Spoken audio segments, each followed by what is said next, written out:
Yekaterinburg,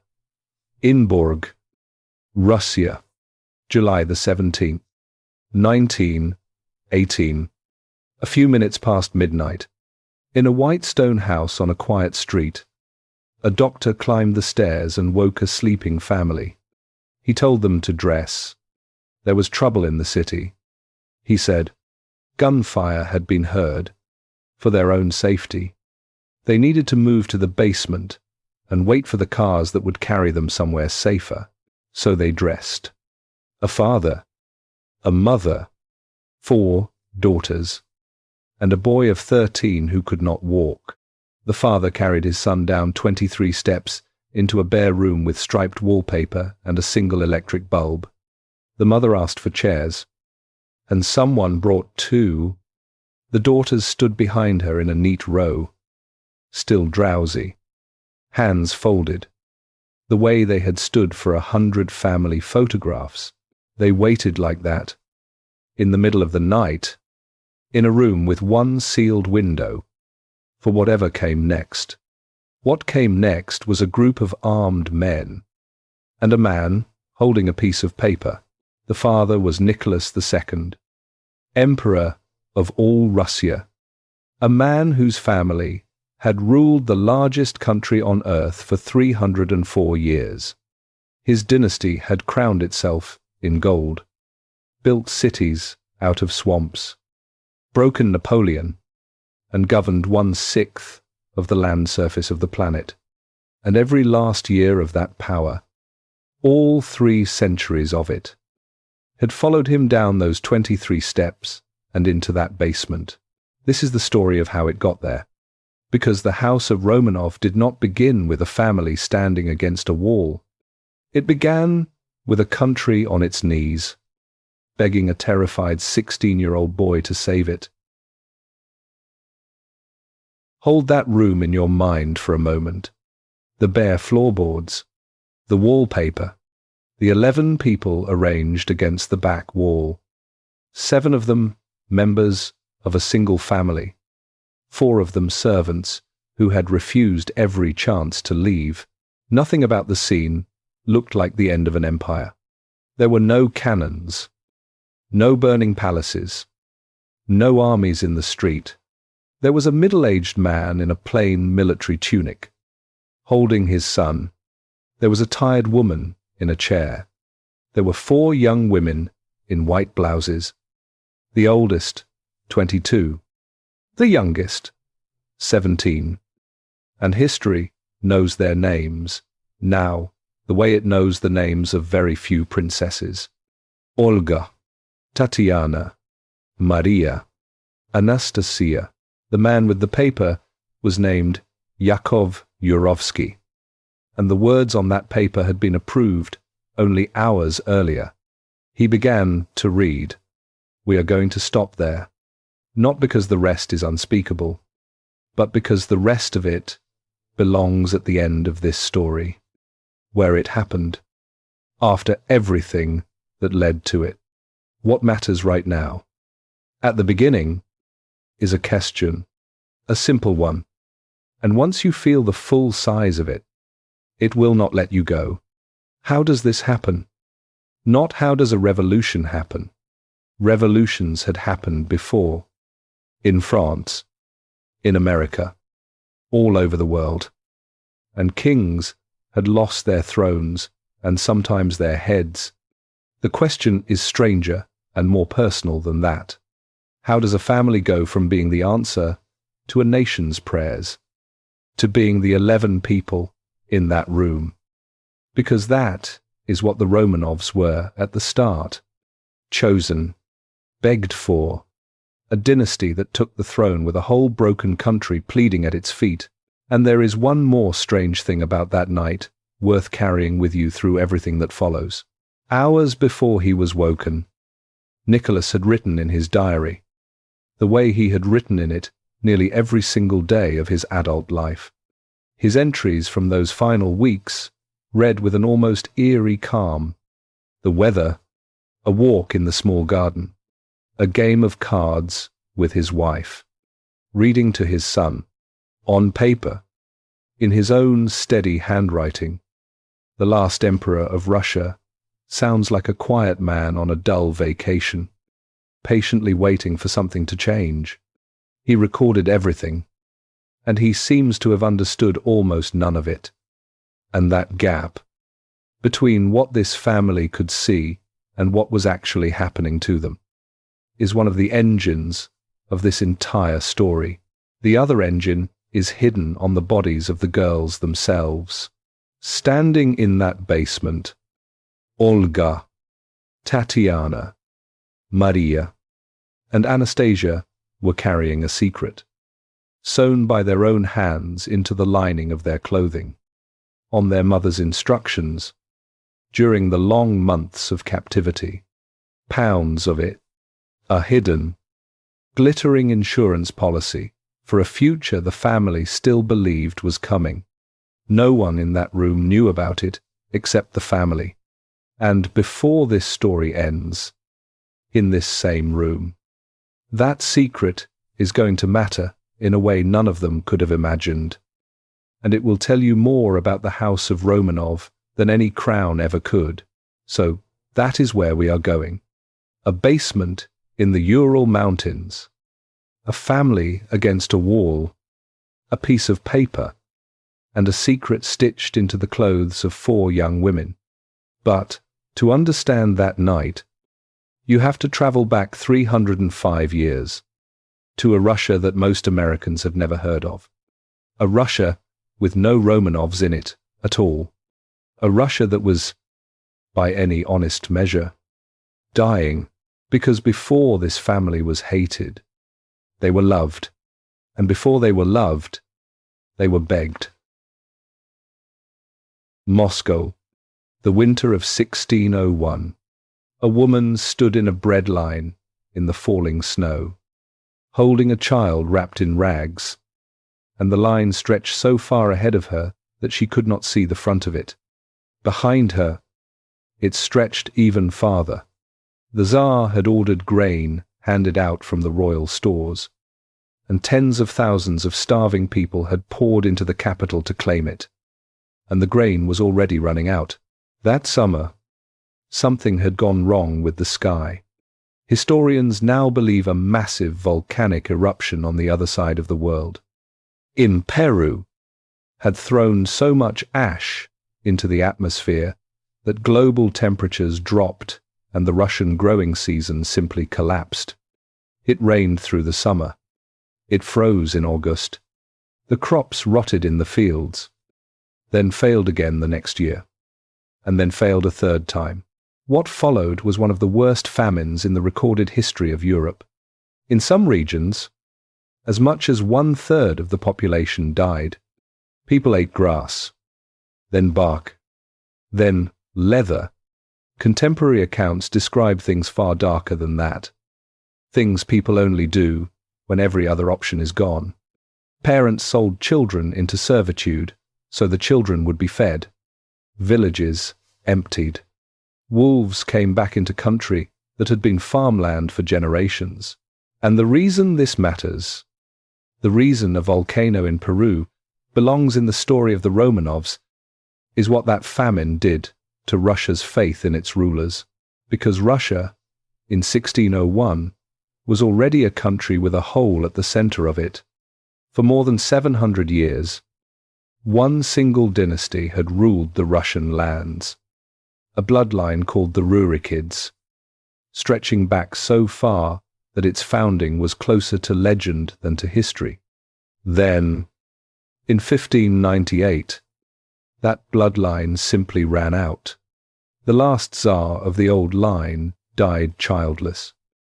And for the first time in living memory, in anyone's memory, there was no obvious heir, no one whose right to rule was stamped into him by birth.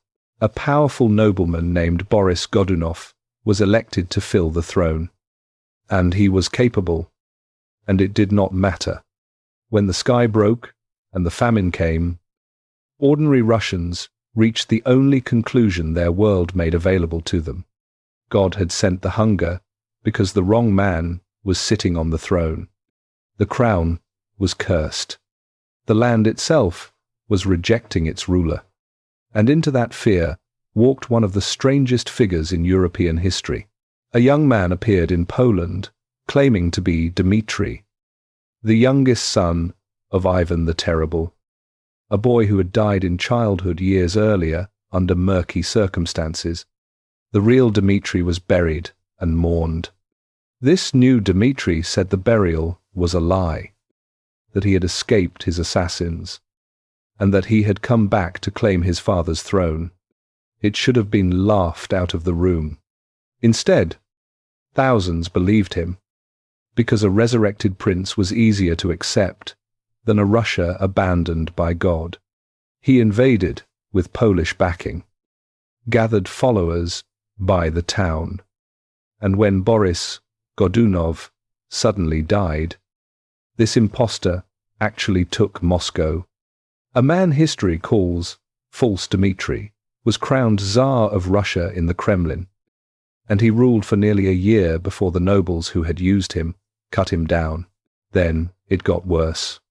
A second false Dmitri appeared, claiming to be the first false Dmitri, escaped from death yet again, the same dead prince, resurrected twice, and people followed him too. This is the period Russians still call the time of troubles, and the name undersells it. For 15 years the country came apart at every seam at once. Rival Tsars were proclaimed and murdered. Famine rolled into civil war into foreign invasion.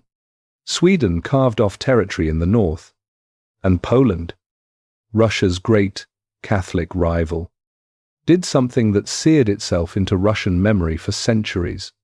A Polish garrison occupied Moscow itself, and Polish soldiers moved into the Kremlin, the sacred fortress at the heart of Russian faith and Russian identity, and they stayed for 2 years. For an American, the closest feeling would be waking up to find a foreign army quartered inside the Capitol building, flying its own flag, for 2 full years, while the country outside had no president, no Congress, and no agreement on who could legitimately claim to lead it. By 1612, Russia had effectively ceased to exist as a governed country. What saved it, in the end, was not a king, because there was no king. A butcher from the Volga region named Kuzma Minin stood up in his town square and called on ordinary people to give 1/3 of everything they owned to fund a volunteer army. A prince named Dmitry Pozarsky agreed to lead it. Merchants, farmers, and townsmen marched on Moscow, besieged the Kremlin, starved the garrison out, and in the autumn of 1612, the Polish soldiers finally surrendered and marched away. Moscow was Russian again. The invaders were gone, and the men who had won stood in the wreckage of their capital and faced a problem that was, in its way, more frightening than the war itself. Someone had to take the throne, and every single choice looked like a trap. Pick a powerful noble, and his rivals would tear the country open again within a year. Pick a foreign prince, and Russia would become someone else's province. The assembly that gathered in 1613 to decide, hundreds of delegates from across the ruined country, argued for weeks. They had all just lived through what happens to Russia without a legitimate Tsar. Whoever they chose, the entire exhausted nation would have to be able to believe in him. The name they finally landed on belonged to no general, no statesman, no hero of the liberation. It belonged to a 16-year-old boy hiding with his mother in a monastery 200 miles from Moscow, a boy from a respected old family that had been nearly destroyed by the Troubles, a boy so far from power that when the delegation finally reached him to tell him he had been chosen to rule all of Russia, by several accounts, he and his mother both burst into tears and begged them to choose someone else. The boy's name was Michael Romanov. The delegates would not take no for an answer, because Russia could not afford his no. And so, in a monastery, in the winter of 1613, a dynasty was about to begin, exactly the way it would end 305 years later, with a Romanov family standing in a closed room, facing a group of determined men, being told what was going to happen to them. The Ipatiev Monastery, near the town of Kostroma, March 1613, a delegation of exhausted men, some of them having travelled for weeks across a wrecked and frozen country, filed into a monastery chamber and knelt in front of a 16-year-old boy and his mother. They carried icons. They carried documents signed by an assembly speaking for what was left of the Russian nation. And they had come to inform this teenager, on his knees if necessary, that he had been chosen to rule all of Russia. The boy said no. His mother said no, louder. Her name was Marfa, and she was a noon, though not by choice.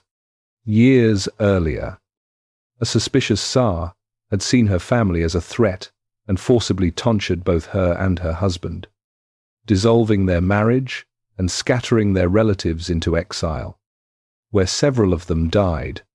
Her husband, Michael's father, was at that very moment a prisoner of the Poles. This woman had watched the throne of Russia destroy nearly everyone she loved, and now the throne had come to her door, asking for her only son. By the accounts that survive, she refused for hours. She reportedly told the delegation that Russians had betrayed and murdered their last several rulers, and asked them, in essence, why she would hand her child to a country that ate its Tsars. It was a fair question. Nobody in that room had a good answer to it. What they had instead was desperation, the delegates explained, kneeling, weeping by some accounts, that if Michael refused, Russia would collapse back into the chaos it had barely crawled out of, and that the ruin of the country would be on his soul. They argued through the day. In the end, it was that argument, the one aimed at guilt rather than ambition, that broke the resistance. Marfa gave her blessing. The 16-year-old accepted the crown of a country he had never seen, govern itself peacefully in his entire living memory. Think about what was actually happening in that chamber. Every dynasty tells a story about its own beginning, and those stories usually involve a battlefield, a conquest, a strong man seizing a crown. The Romanov dynasty began with a teenager crying in a monastery while grown men begged him to take power he did not want. That is not a detail the family hid. Either. It became the founding legend, retold for 3 centuries. The Romanovs were not conquerors. They were the answer to a prayer, chosen by the whole land, and through the whole land, as everyone understood it, chosen by God. There is a story attached to those weeks that every Russian schoolchild would eventually learn. A Polish detachment, so the legend goes, was hunting for Michael before he could be crowned, hoping to strangle the new dynasty in its cradle. They seized a local peasant named Ivan Susanin and ordered him to lead them to the boy. Susanin led them instead into a trackless, frozen swamp, deeper and deeper, until the soldiers realized no village was coming. They killed him there, and they never found their way out. And they never found Michael. Historians still argue over how much of it happened, but Russia never argued. An opera was written about Susanin. Monuments were raised to him. The message of the legend was the point. And the message was this: from the very first winter, ordinary Russians were willing to die so that a Romanov could live. So why Michael? Why this boy? out of every candidate in the country, partly because of his blood.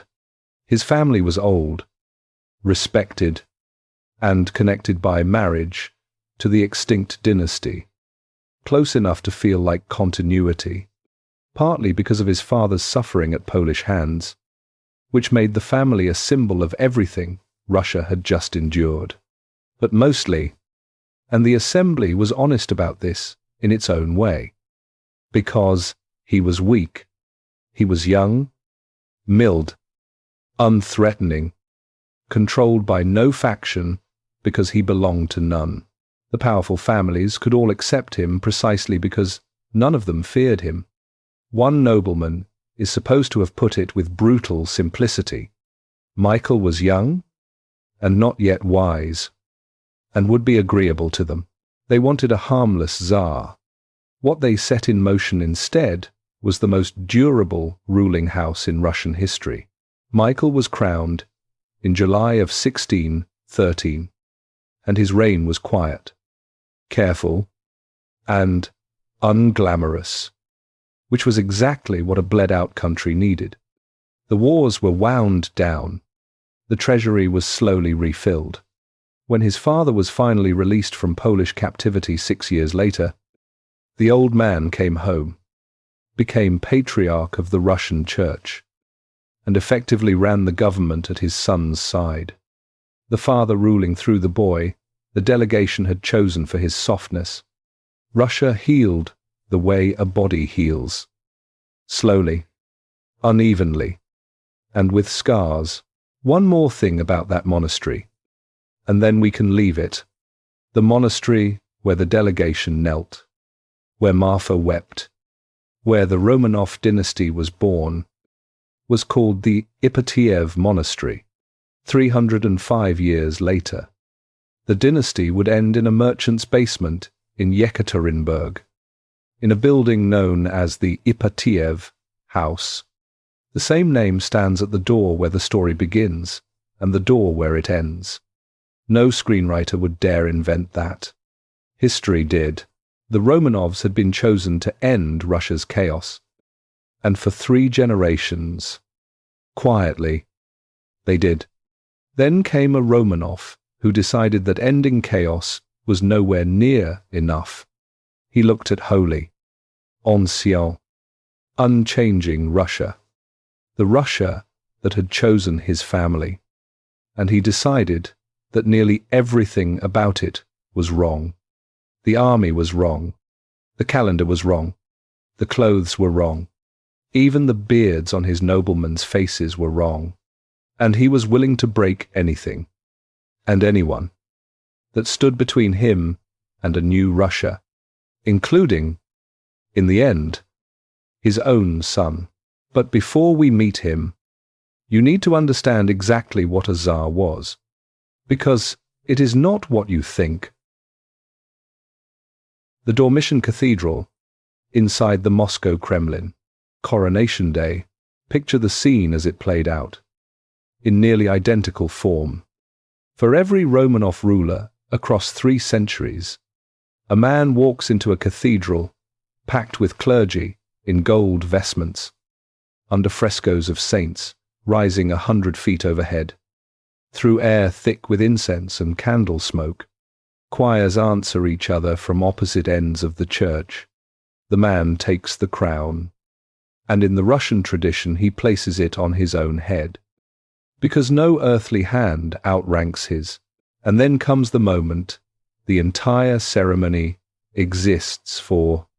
The metropolitan dips his thumb in holy oil, consecrated chrism, and marks the man's forehead, his eyes, his ears, his chest, his hands. That touch of oil is called anointing, and in the Orthodox faith it happens to an ordinary believer once in a lifetime. At baptism, the Tsar received it twice born, set apart from every other human being in the empire. From that moment, in the eyes of the church and of most of the people he ruled, the man was not simply a head of state. He was God's chosen instrument on earth, and obeying him was not politics.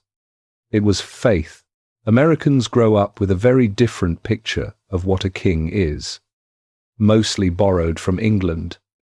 And that picture will mislead you through this entire story if we do not correct it now. An English king lived inside a web of limits. He summoned parliaments and haggled with them for money. He signed documents his ancestors had been forced to sign. Going back to Magna Carta in the year 1215, admitting in writing that the law stood above the crown. By the 1700s, an English king who pushed too hard got his budget slashed. His ministers voted out, and in one memorable case, a century earlier, his head removed by act of his own subjects, who then put it in writing that they had the right. Now erase all of that. Every limit, every charter, every parliament. What remains is a Tsar. The word itself tells you the ambition. Tsar is the Russian rendering of Caesar. When Constantinople, the capital of the Eastern Christian world, fell to the Ottoman Turks in 1453, Russian churchmen developed a doctrine that placed Moscow next in a sacred line of succession. Rome had fallen into heresy. They wrote, Constantinople had fallen to the sword. Moscow was the third Rome, the last true guardian of the true faith. And a fourth there would never be. Russia's ruler was not one monarch among Europe's many. He was the protector of correct Christianity on earth, the final emperor in the final Holy Empire. That is the job Michael Romanov's descendants inherited. There was no constitution, because a document limiting the Tsar would have implied that something on earth outranked him. There was no parliament.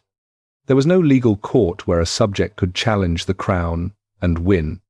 The law was, in the most literal sense, whatever the Tsar said, and the state's own legal code eventually spelt it out in plain words, declaring that the Tsar was an autocratic monarch whom God himself commanded to be obeyed, not only from fear, but for conscience's sake. And here is the part that matters most, the part that everything in this story eventually turns on. The people believed it, not just the nobles, whose wealth depended on it. The peasants, the overwhelming majority of everyone alive in Russia, believed it in their bones. Their name for the Tsar was Batushka, little father, not a ruler, not a lord. A father? In the villages, people spoke of him the way you speak of a distant, all-powerful parent who would surely fix everything if only he knew what was happening. When harvests failed or officials stole, the peasants had a saying that survived for centuries. The Tsar is good. They said, it is the boyars who are wicked. The nobles lie to him. The bureaucrats hide the truth from him. If the little father only knew how we suffer, he would come and set it right. When the imperial carriage passed through the countryside, people did not wave. They dropped to their knees in the mud. There are accounts of peasants pressing forward just to touch the carriage, or the Tsar's coat, or the ground he had walked on, in the way pilgrims touch a relic, because a man twice anointed with holy oil carried something of heaven on him, and something of heaven might rub off. Hold on to that image. A crowd of ordinary Russians pressing forward, hands out, absolutely certain that the man at the center of the crowd loved them like a father. 300 years from now, near the end of this story, a crowd exactly like that one is going to walk toward a palace in the snow, carrying his portrait, to ask their little father for help. Remember them. Now, if you were designing a monarchy to survive the ages, this one looks unbeatable. No parliament to defy you. No charter to bind you. 100 million subjects taught from birth that obeying you is obeying God. No king in England, no king in France, no emperor anywhere in Europe held power, this absolute and this adored. Foreign visitors wrote home in amazement that the Tsar was less like a European king and more like a god who happened to have a mailing address. But the design has a flaw in it, and the flaw is fatal. And it is this: power that comes from God cannot be negotiated with men. An English king could give ground. He could sign away a tax, share power with a parliament, retreat, adapt, and survive, because his crown had always been a bargain between him and his subjects. And bargains can be revised. A Tsar had nothing to bargain with, because he had never made a bargain. His authority was a trust from heaven, whole and indivisible. To give away a piece of it, one vote, one veto, one written right, was not a compromise.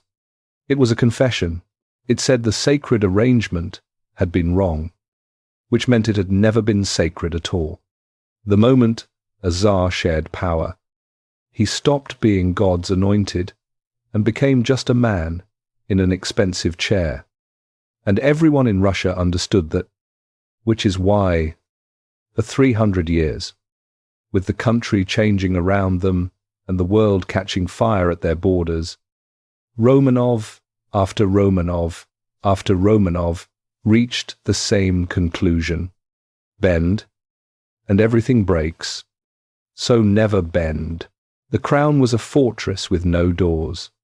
Nothing could get in, and no one inside could ever get out.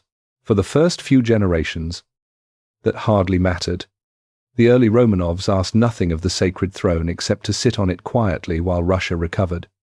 Then, in 1682, the crown passed to a 10-year-old boy, the grandson of Michael, a child so restless, so violently curious, and so physically enormous that by manhood he would stand 6 feet 8 inches tall and tower over every court in Europe. He would drag Russia out of its holy isolation with his bare hands, whether Russia wanted to go or not. And he would begin, of all places, in a shipyard in Holland, disguised as a common carpenter. A shipyard in Zaandam, Holland, August 1697.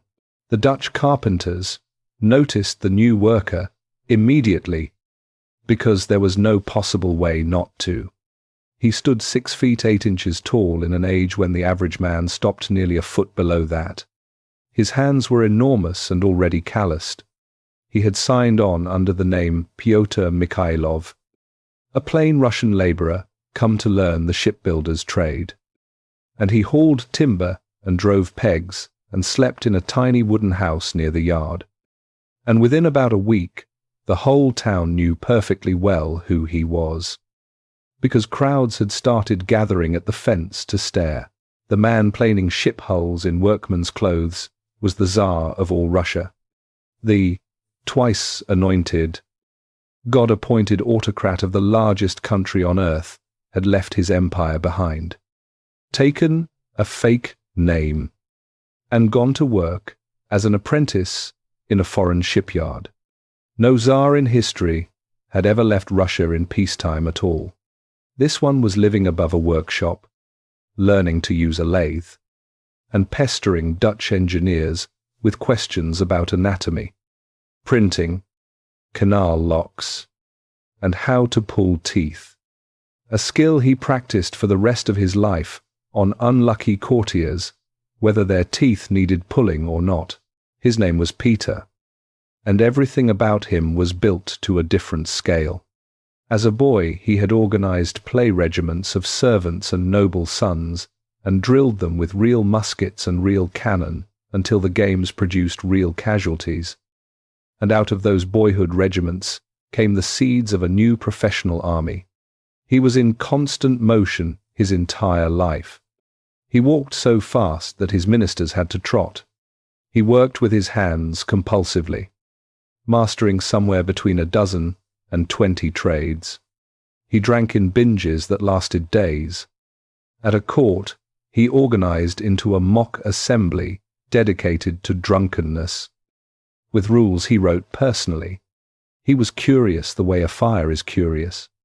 Whatever he touched, he consumed, and he had grown up convinced, against everything his country believed about itself, that Holy Russia, the Third Rome, the last guardian of true faith on earth, was in fact a backwater.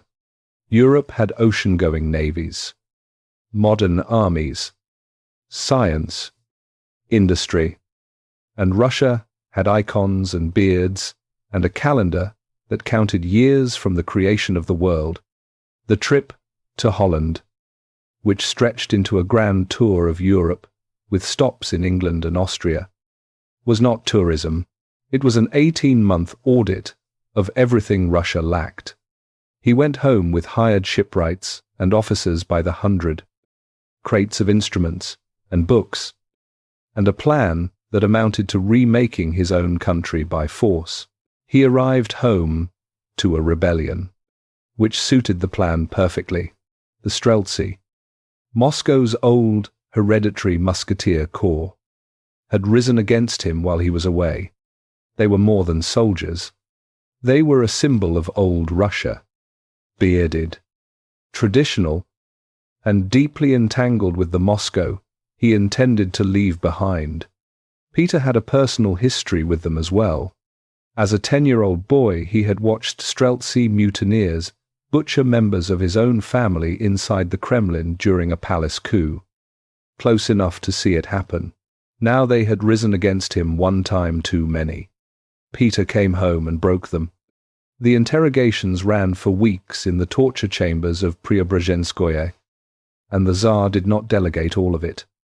Contemporaries reported that he took part personally. More than 1,000 men were executed, their bodies displayed across Moscow through the winter as an announcement, and the corps itself was dissolved. The message was not subtle. Old Russia had teeth, and Peter had just pulled them. Then he started on the beards. It sounds like comedy, and Peter had a taste for cruel comedy. But it was policy of the sharpest kind. In Orthodox tradition, a man's beard was sacred, worn in the image of God, and priests taught that shaving it endangered the soul. Days after returning from Europe, at a reception, the Tsar of Russia produced a razor and began personally shaving his most senior nobleman, working down the line while the court watched frozen. Those who wished to keep their beards could pay a yearly beard tax and carry a token as proof. With one gesture, he had reached into the most intimate religious identity of his own ruling class and demonstrated that nothing, not even the image of God on a man's face, stood outside his authority. The dress followed. Nobles were ordered into Western coats and breeches. Their wives and daughters, kept for generations in the semi-seclusion of the household, were ordered out into evening assemblies to drink and dance with men in the European style. By decree, with attendance enforced, the calendar changed.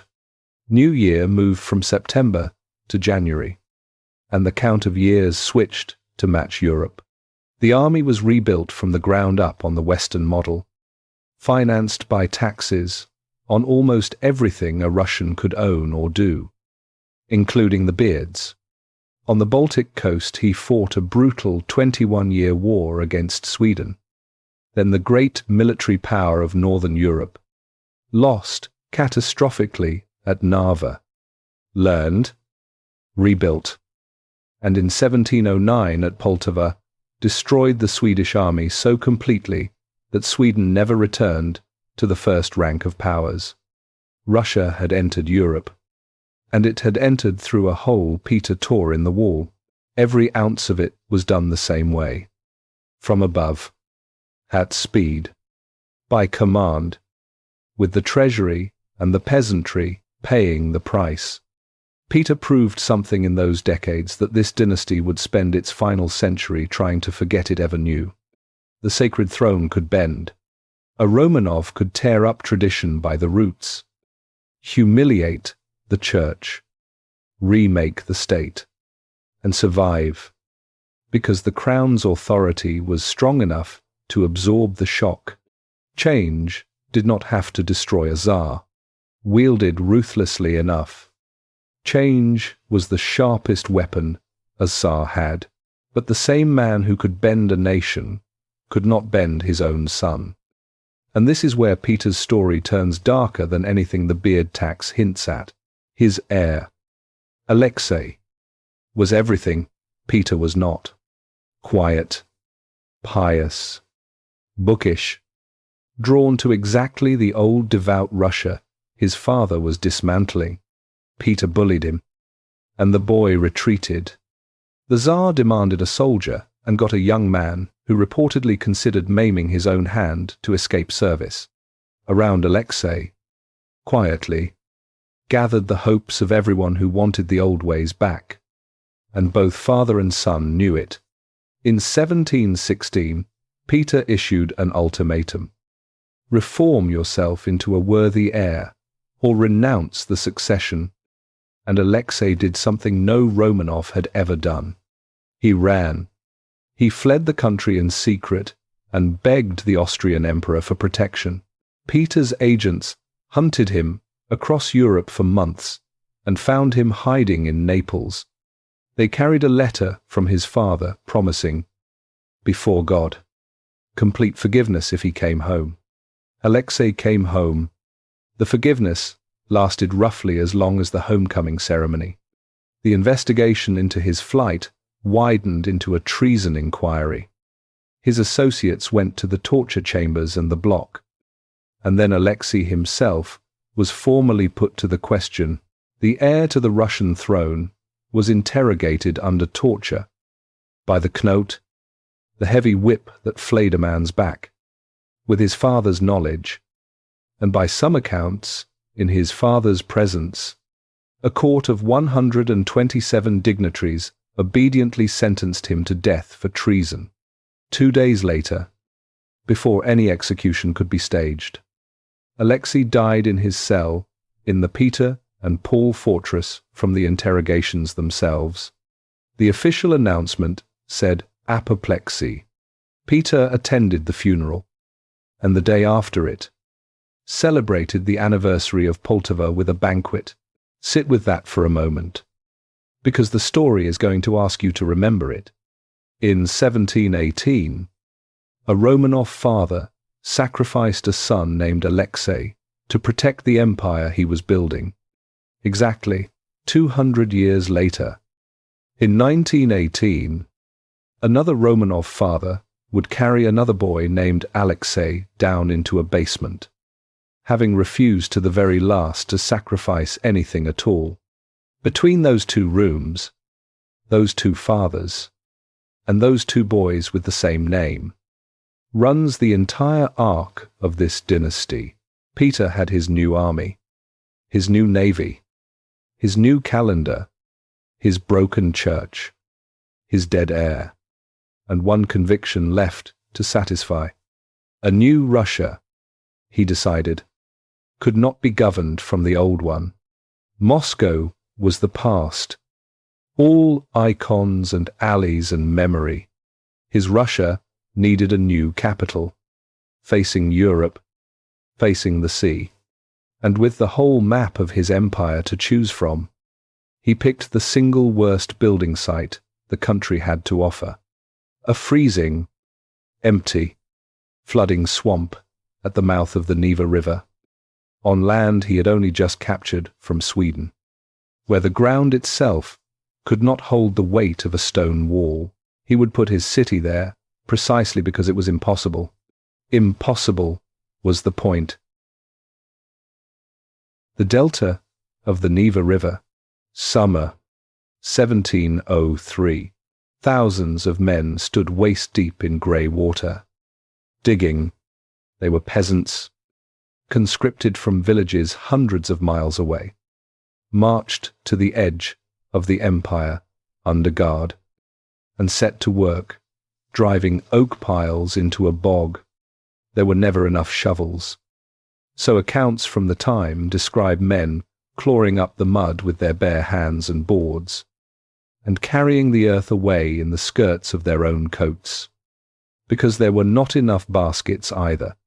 The Baltic wind cut across the flats. The water rose without warning. The work did not stop. They were building the new capital of Russia, on a marsh, at the same latitude as southern Alaska, on land that froze half the year and flooded the other half. Nothing about the site made sense for a city. It made sense only as a statement, and the statement was Peter's. Here, at the edge of the sea, facing Europe, Russia would begin again. He named it Sankt Peterburg, in the Dutch style he had fallen in love with in the shipyards. St. Petersburg, not a Russian name at all, which was, like everything else about the place, deliberate. The labor system was as blunt as everything Peter built. Each year, the state ordered tens of thousands of conscripted workers to the site. Serfs and convicts and captured Swedes. Each man owed months of labor. They dug canals, drove piles, drained the bog, and hauled stone in a place with no local stone to haul. Disease went through the camps in waves.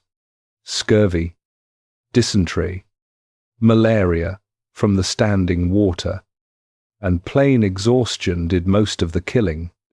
And the dead were buried where the work was in ground, so wet it barely counted as burial. Nobody kept honest records of the toll. Contemporaries and historians have argued the number ever since, and the estimates run through the tens of thousands. And even in Peter's own lifetime, people said the new capital had been built on bones. It was not an accusation his government worked very hard to deny. In a way, the price was part of the point. This is what the new Russia could demand, and this is what it could absorb, and the city rose. That is the uncomfortable heart of this chapter. The fact that the monstrous project worked.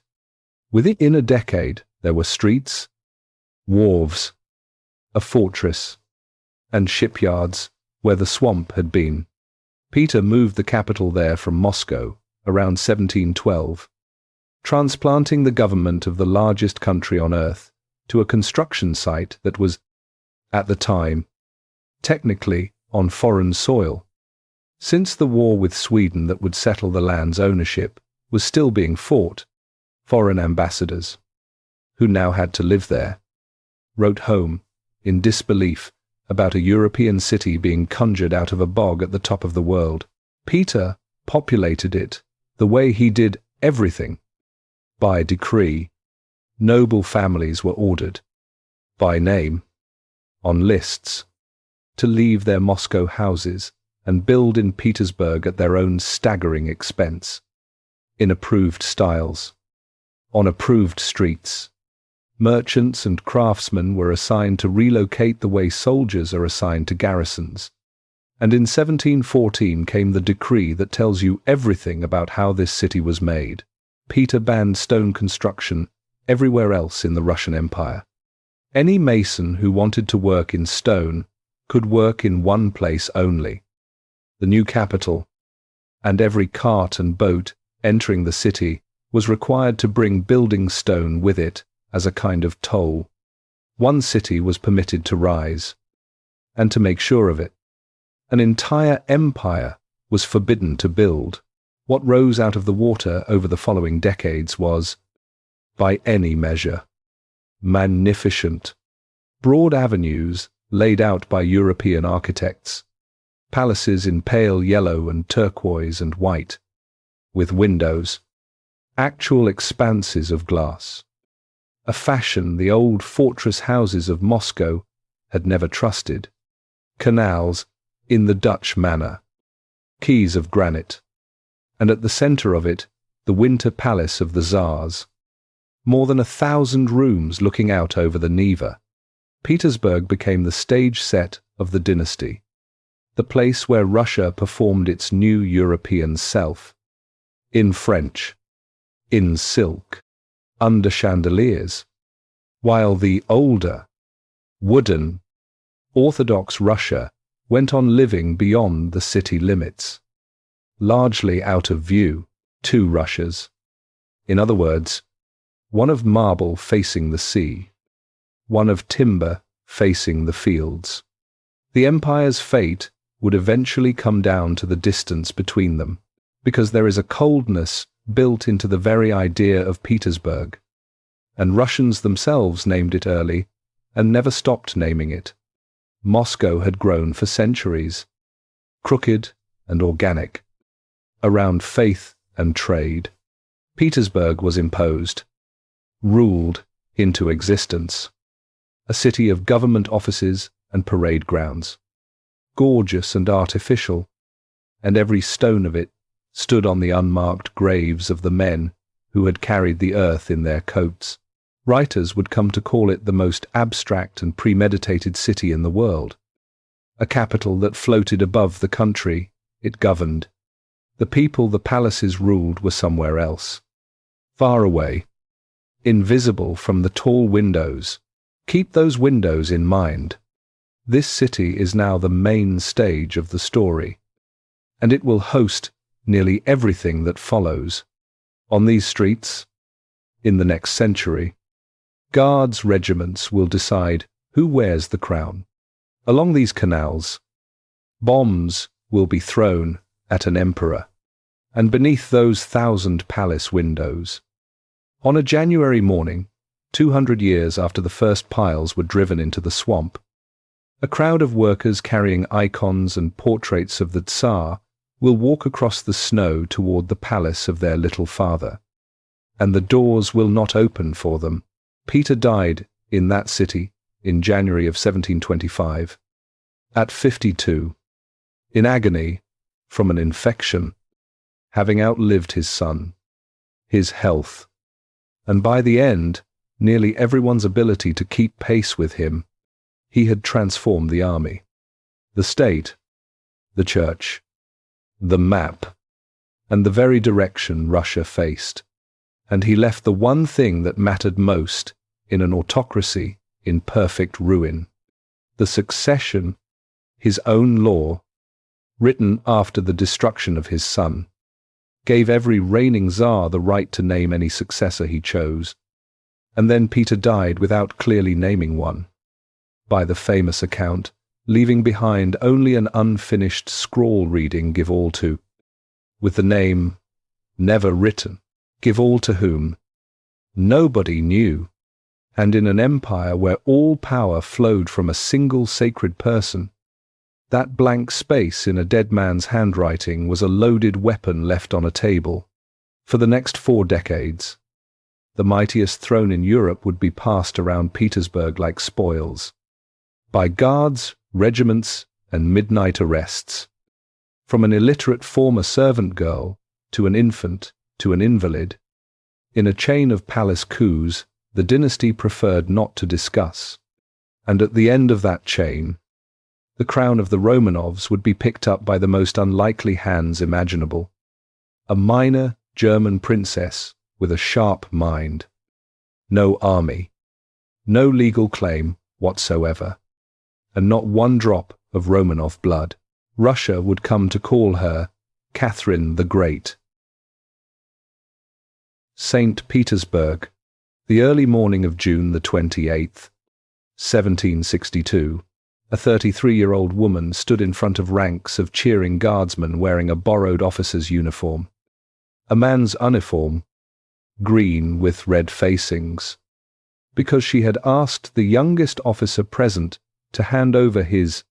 She mounted a grey horse and drew a sabre, and by the end of the day, 14,000 soldiers were marching behind her out of the capital. They were marching to overthrow the Emperor of Russia. The Emperor of Russia was her husband.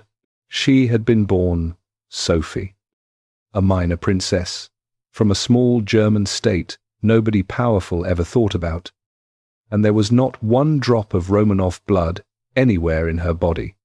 To understand how a woman like that ends up leading a coup on horseback, you have to see what 40 years of blank space had done to Peter the Great's throne, because Peter's unfinished scrawl, "Give all to," with no name after it, had turned the succession into an open prize.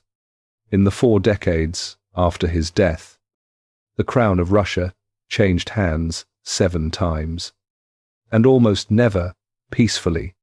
It went to his widow, a former servant girl who had once done laundry for the army.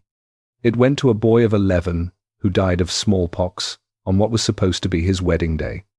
It went to a duchess from the provinces, then to an infant, not yet 2 years old, who was deposed in a midnight palace raid and spent the rest of his life in solitary confinement, a nameless prisoner, forbidden to learn who he was. It went to Peter's daughter Elizabeth, who took it at the head of a guards regiment in the middle of the night. The pattern was set, and everyone in Petersburg understood it. The law said the Tsar was chosen by God. In practice, the Tsar was chosen by whichever guards regiments moved first after dark. The sacred throne had a back door, and the back door was the barracks. Sophie arrived into that world in 1744. 14 years old, imported as a bride for the heir, a German boy who would reign as Peter III. Her job was to convert, produce a son, and disappear into the wallpaper. Instead, she did something none of the imported brides before her had thought to do. She fell in love with Russia, publicly, strategically, completely. She took the Orthodox faith and a new name, Ekaterina, Catherine. She studied Russian late into the night, and the story she told later, polished but revealing, was that she would get out of bed and pace barefoot on the cold floor to keep herself awake over her grammar books, and that the pneumonia which nearly killed her that first winter came from those barefoot nights. True or improved. The Russians around her believed it, and that was the point. When the young German girl lay near death, and her mother sent for a Lutheran pastor, Catherine, by her own account, asked instead for an Orthodox priest. The court talked about nothing else for weeks. The empire's future empress was out religioning the Russians. Her husband went the other way. As hard as it was possible to go, Peter III worshipped Prussia, Russia's rival, with the open devotion of a fan. He drilled his servants like toy soldiers and played with actual toy soldiers on the marriage bed. And Catherine claimed in her memoirs, which flatter her and bury him at every turn, that he once held a formal court-martial for a rat that had chewed 2 of his papier-mâché soldiers, and hanged it. Her memoirs are a weapon, and historians handle them with tongs. But what Peter III did in public needed no embellishment.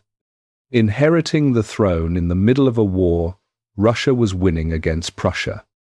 He immediately gave Prussia back everything, switched sides, put the Russian court in Prussian-style uniforms, and openly mocked the Orthodox Church. In 6 months he managed to insult the army, the church, and the national pride of the empire he had just inherited. The guards regiments began to look at his clever, pious, thoroughly Russian wife, and the arithmetic of the Petersburg back door started running on its own. The end came almost gently, which made it worse. When the coup rolled out of the capital, Peter III dithered, wandered between residences, and surrendered without a shot. Frederick the Great, his Prussian idol, delivered the epitaph, saying that Peter let himself be driven from the throne the way a child is sent to bed. He signed an abdication, asked to keep his violin, his dog, and his mistress, and was placed under guard at a country estate at Ropsha. 8 days later he was dead. The official announcement blamed a sudden attack of colic. What actually happened in that house has been argued about ever since, because the men guarding him were brothers of Catherine's lover, and a scrawled, panicky letter attributed to one of them, confessing to a drunken scuffle turned fatal, may or may not be genuine. Here is what no one disputes. Catherine profited. Catherine punished no one, and Europe drew its own conclusions. She would wear that death like a stone sewn into her coronation robe for 34 years, and the reign that followed was one of the most consequential in Russian history. She corresponded for decades with Voltaire, the most famous writer alive, who called her the Star of the North and never once visited. When the philosopher Diderot went broke, she bought his entire library, paid him a salary to keep it, and appointed him librarian of his own books, which may be the most elegant act of public relations any monarch has ever performed. She bought paintings by the hundred, whole collections at a time, Rembrandts and Rubens crated and shipped north, and built a private annex beside the Winter Palace to hold them. She called the annex her hermitage. Today, it is one of the largest museums on earth. She was fearless in ways that still surprise. In 1768, with smallpox burning through Europe and inoculation still widely feared as madness, she summoned an English doctor and had herself inoculated first, before her son, before her court, to prove to Russia it could be done. That was 8 years before George Washington, facing the same disease, ordered the same procedure for the Continental Army. Underher, the empire's borders rolled south and west, Crimea and the Black Sea coast taken from the Ottomans, a warm water fleet built, huge slices of Poland absorbed, hundreds of thousands of square miles added. She had arrived in Russia owning little more than her own intelligence. She left it the dominant power of Eastern Europe, so the record now held 2 proofs, standing 1 century apart. Peter the Great had shown that a Romanov could seize Russia and bend it into a new shape.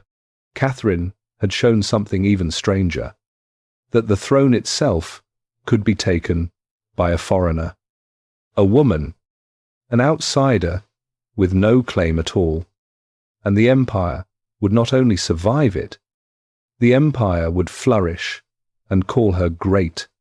This crown could adapt. It could absorb revolution at the very top and come out stronger. That was the lesson of 1762, available to every Romanov who came after. Sitting in plain sight in the family history, her descendants would spend the next century unlearning it.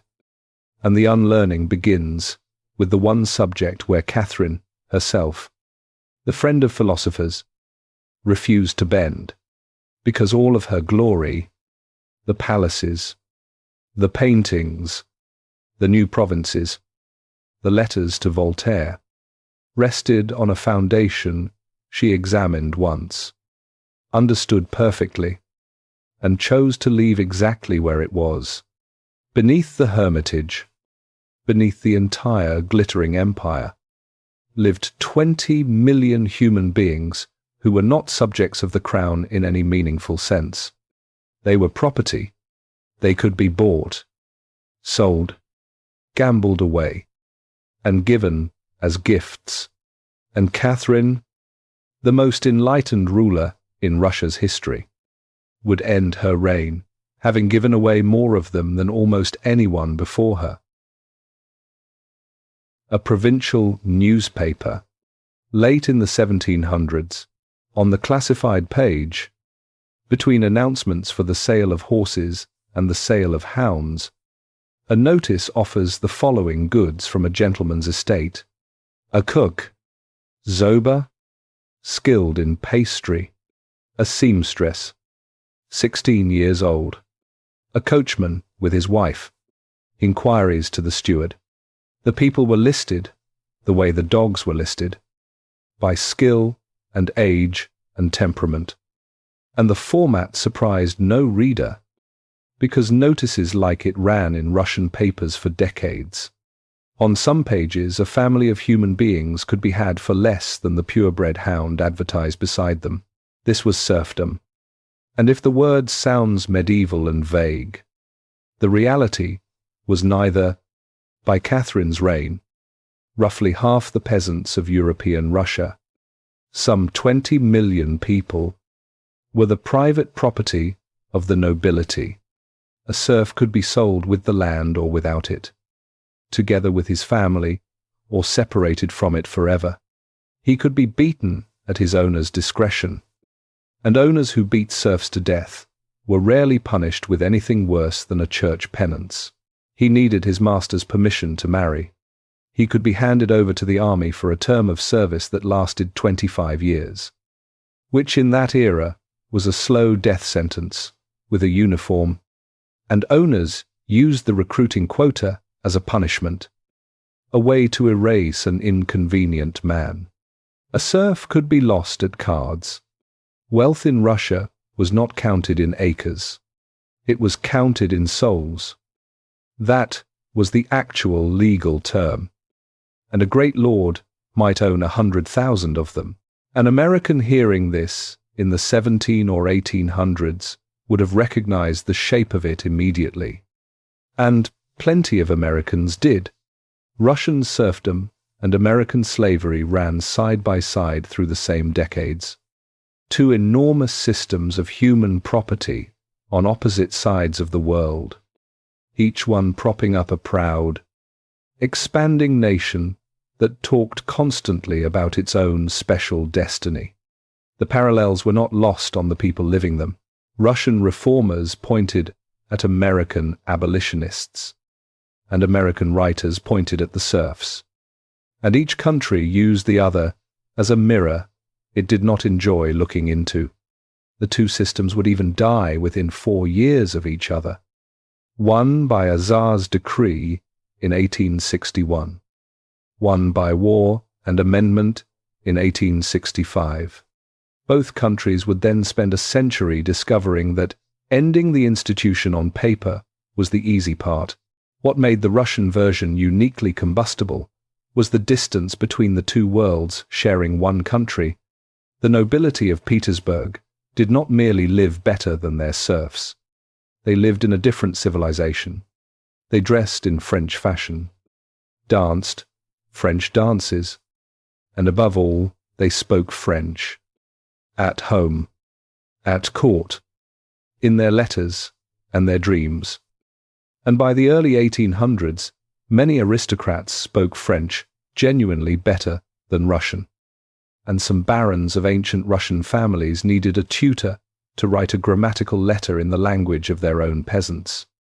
9 out of 10 Russians lived in wooden villages, in one-room huts with dirt floors, praying to icons by candlelight. The other 10th lived above them in a marble world, speaking, quite literally, a foreign language, 2 Russias, exactly as Petersburg's architecture had promised. One of them owned the other, and the owned Russia was not asleep. It rose, again and again, in furies that the palaces preferred to forget between outbreaks. The greatest of them came in 1773, in the middle of Catherine's enlightened reign, and it began with a resurrection.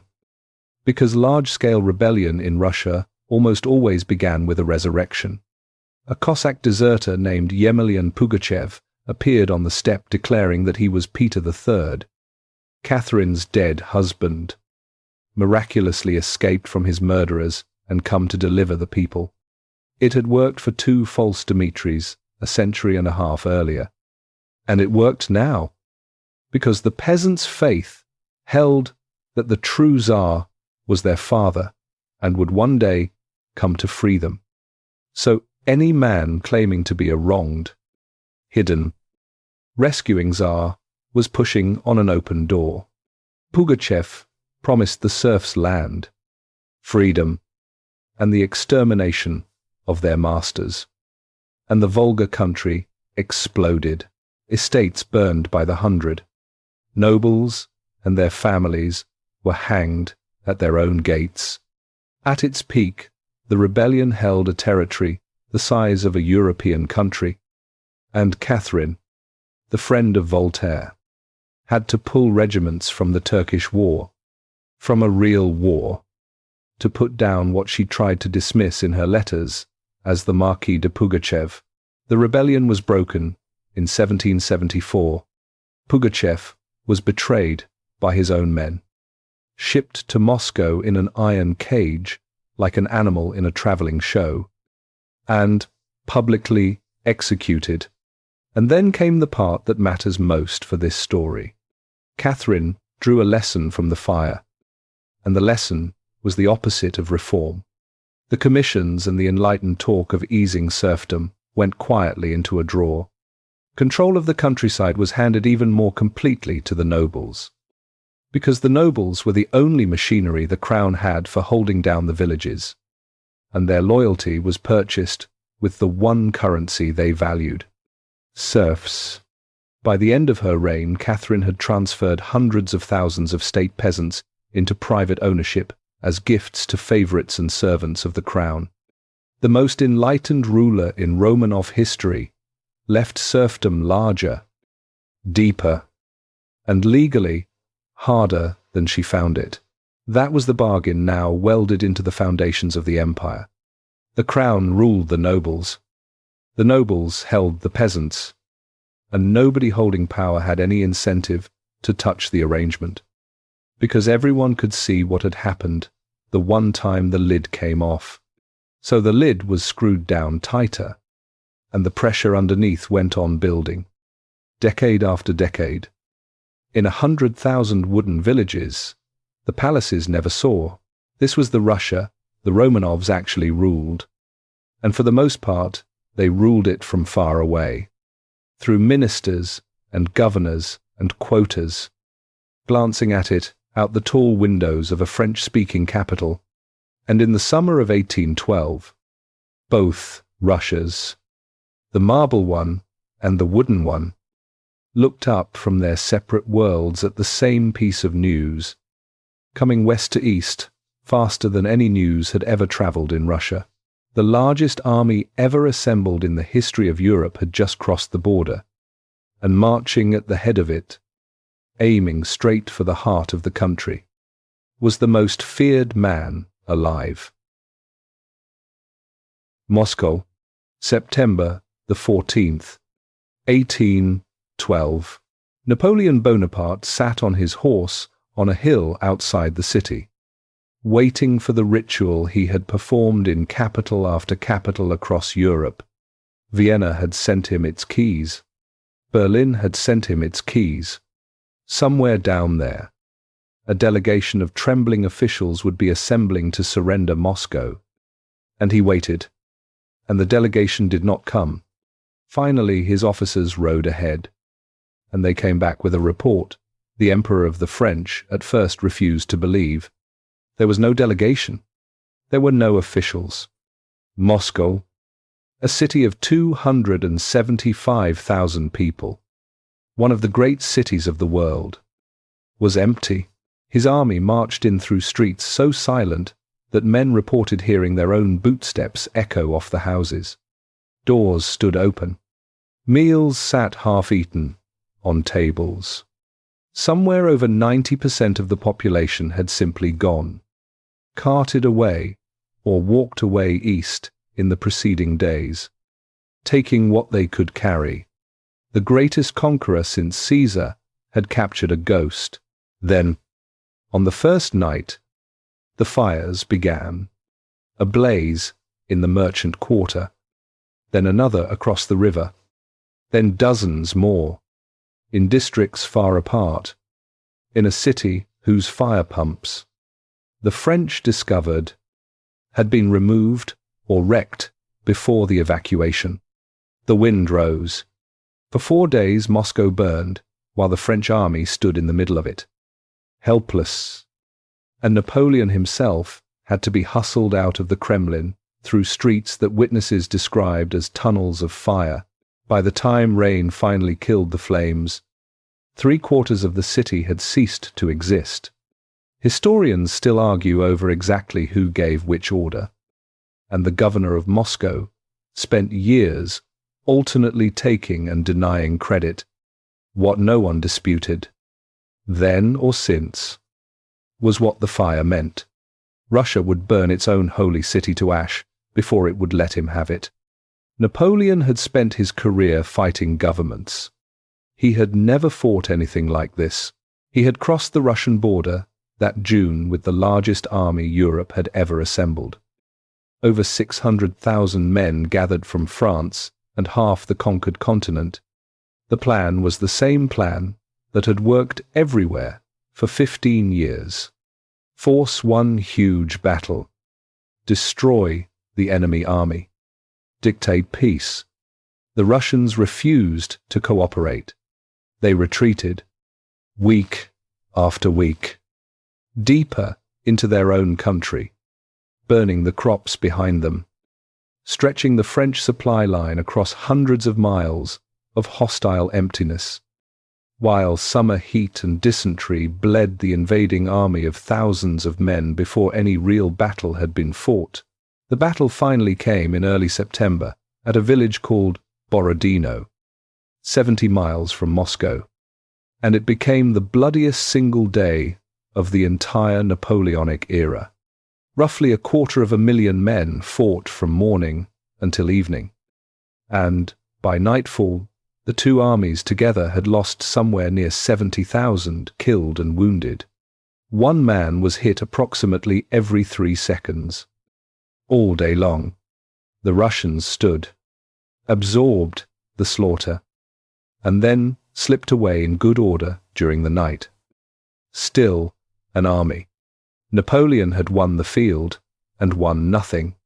Years later, on the far side of everything, he would say that of all his battles, the most terrible was the one before Moscow, where the French showed themselves worthy of victory and the Russians earned the right to be called invincible.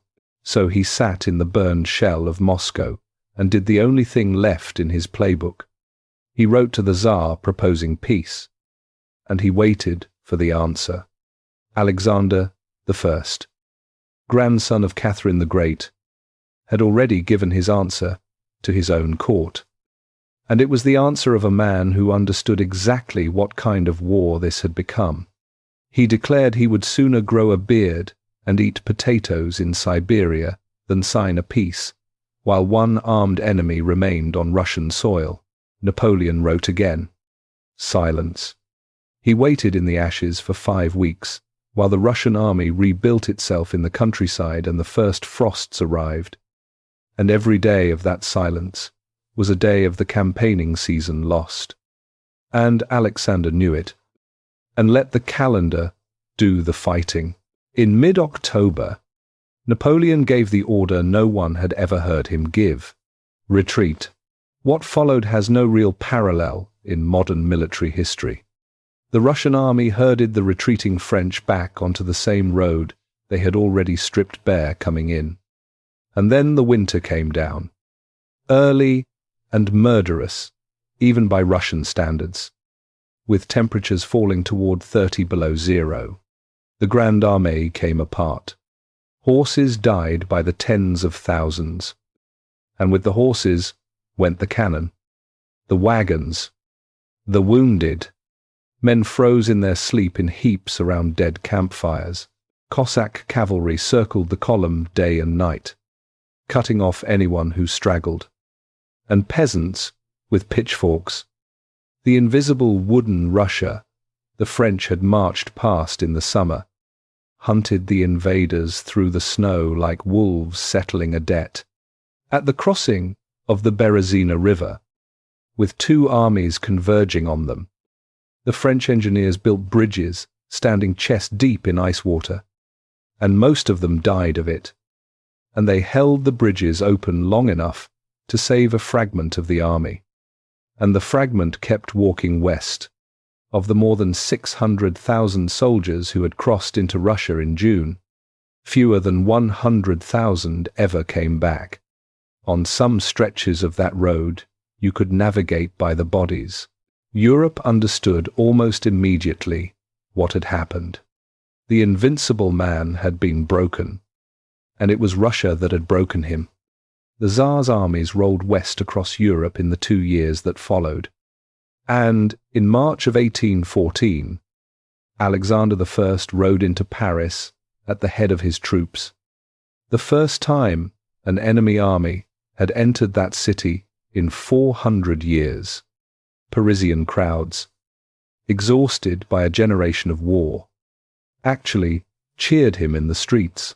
The grandson of a minor German princess who had stolen the Russian throne now sat as the arbiter of the entire continent. The monarch other monarchs waited on. People across Europe called him, without irony, the liberator.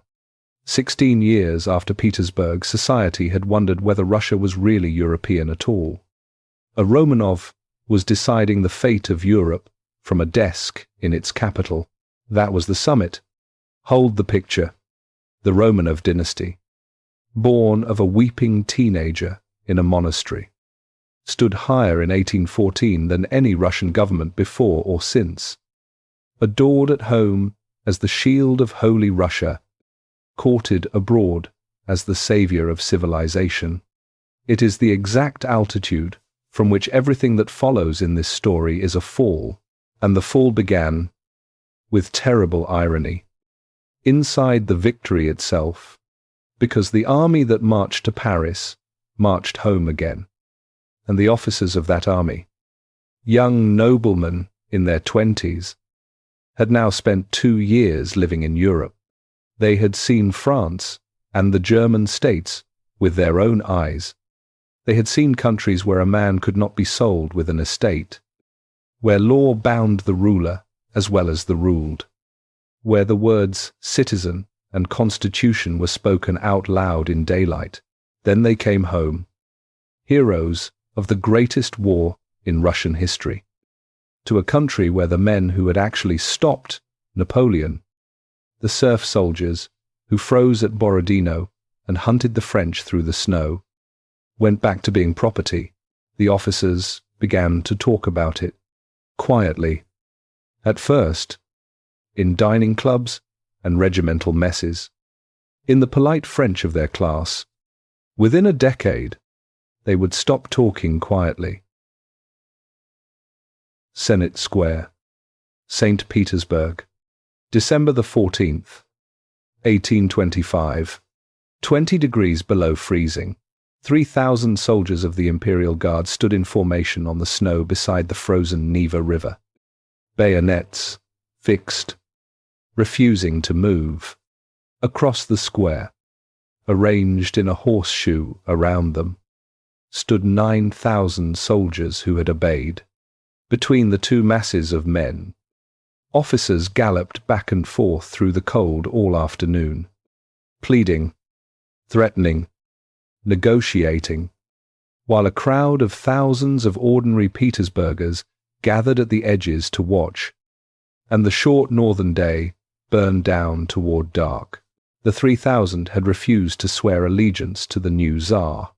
Alexander I, the liberator of Europe, had died suddenly a few weeks earlier, far from the capital, and a confusion over which of his brothers would succeed him had opened a crack of a few days, and into that crack had stepped the young officers from the last chapter, the talkers from the dining clubs.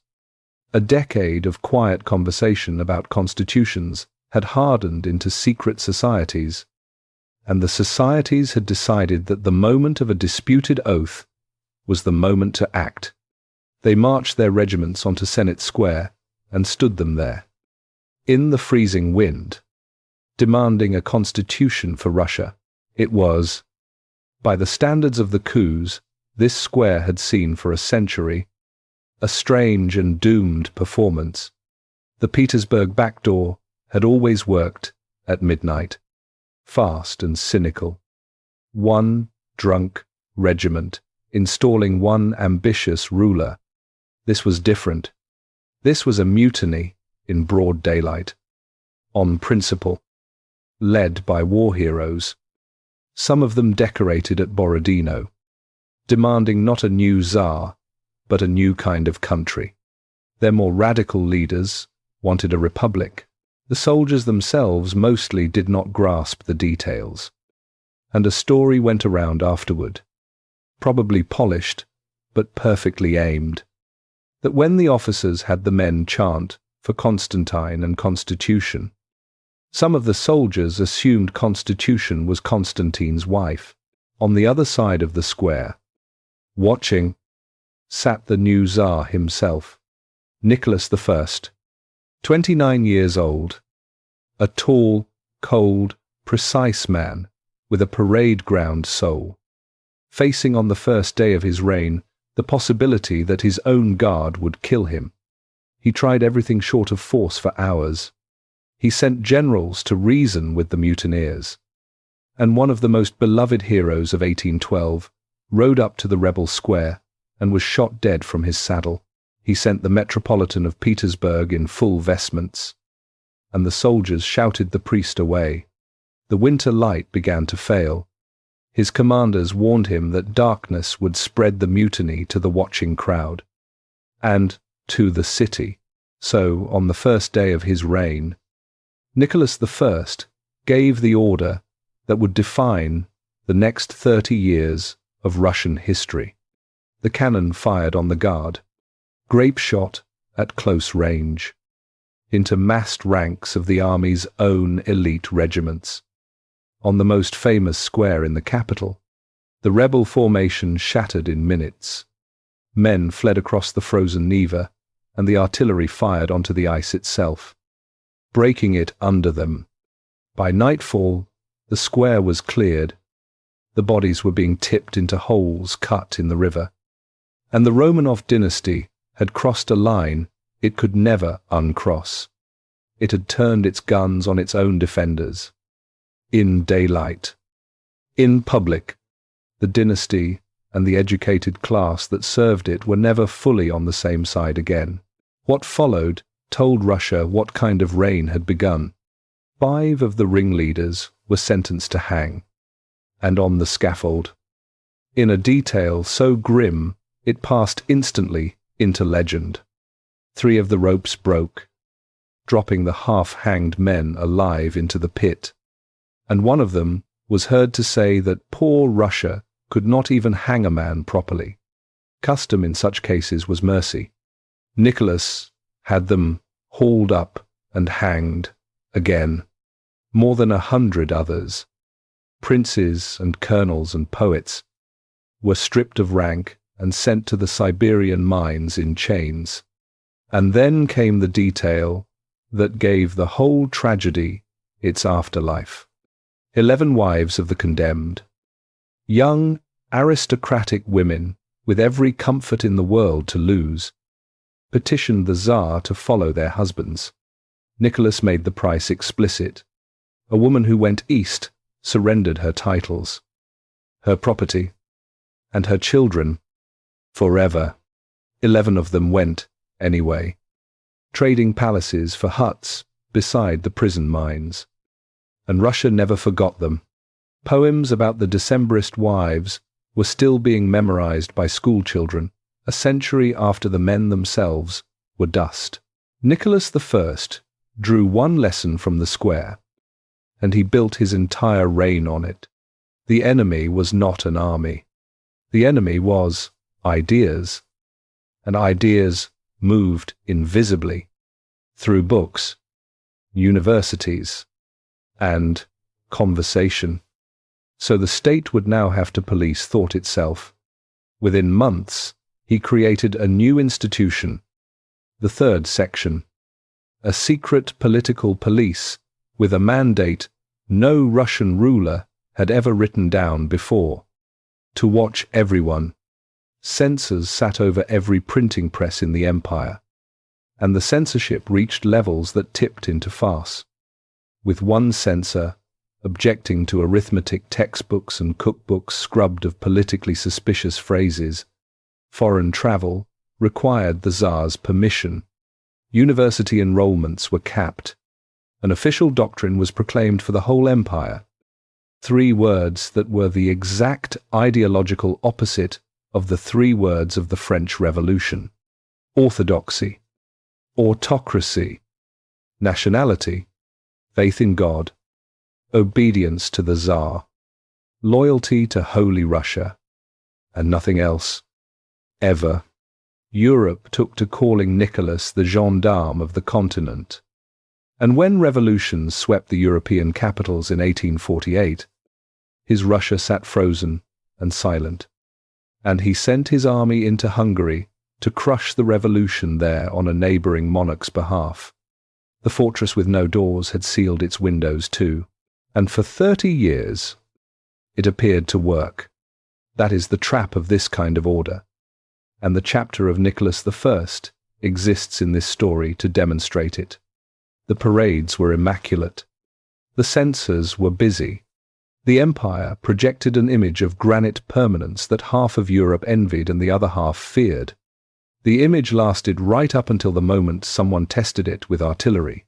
The test came in 1853, in Crimea, when a quarrel over holy places in Jerusalem spiraled into war with the Ottoman Empire, and then, catastrophically, with Britain and France, who landed an army on Russia's own Black Sea coast.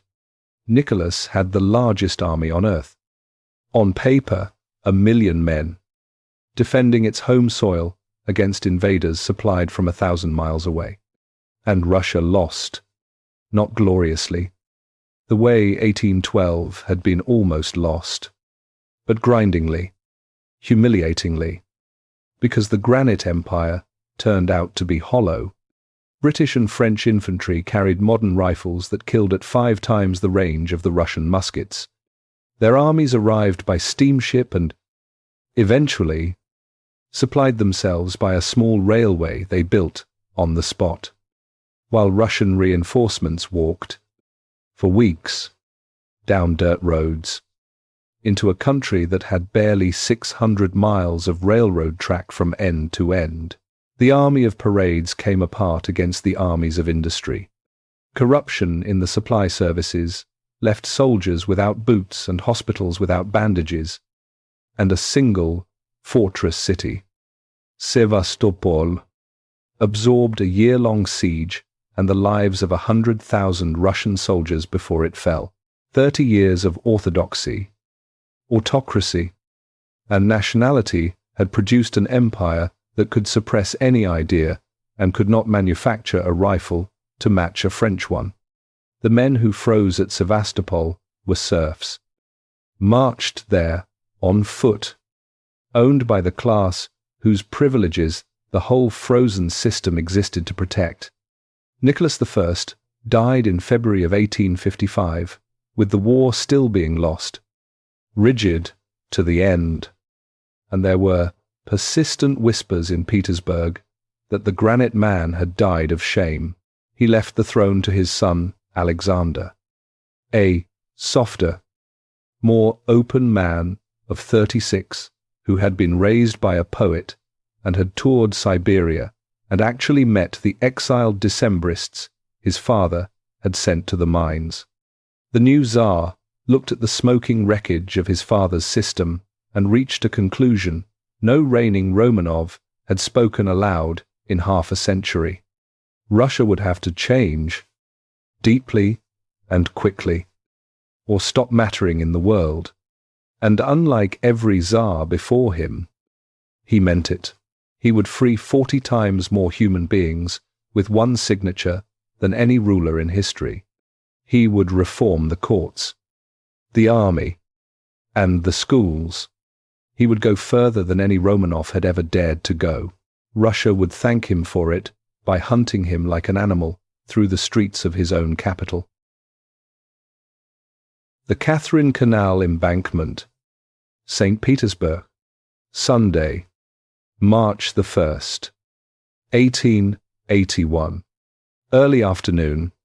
The imperial carriage moved fast along the frozen canal, a bulletproof gift from Napoleon III of France, flanked by Cossack outriders.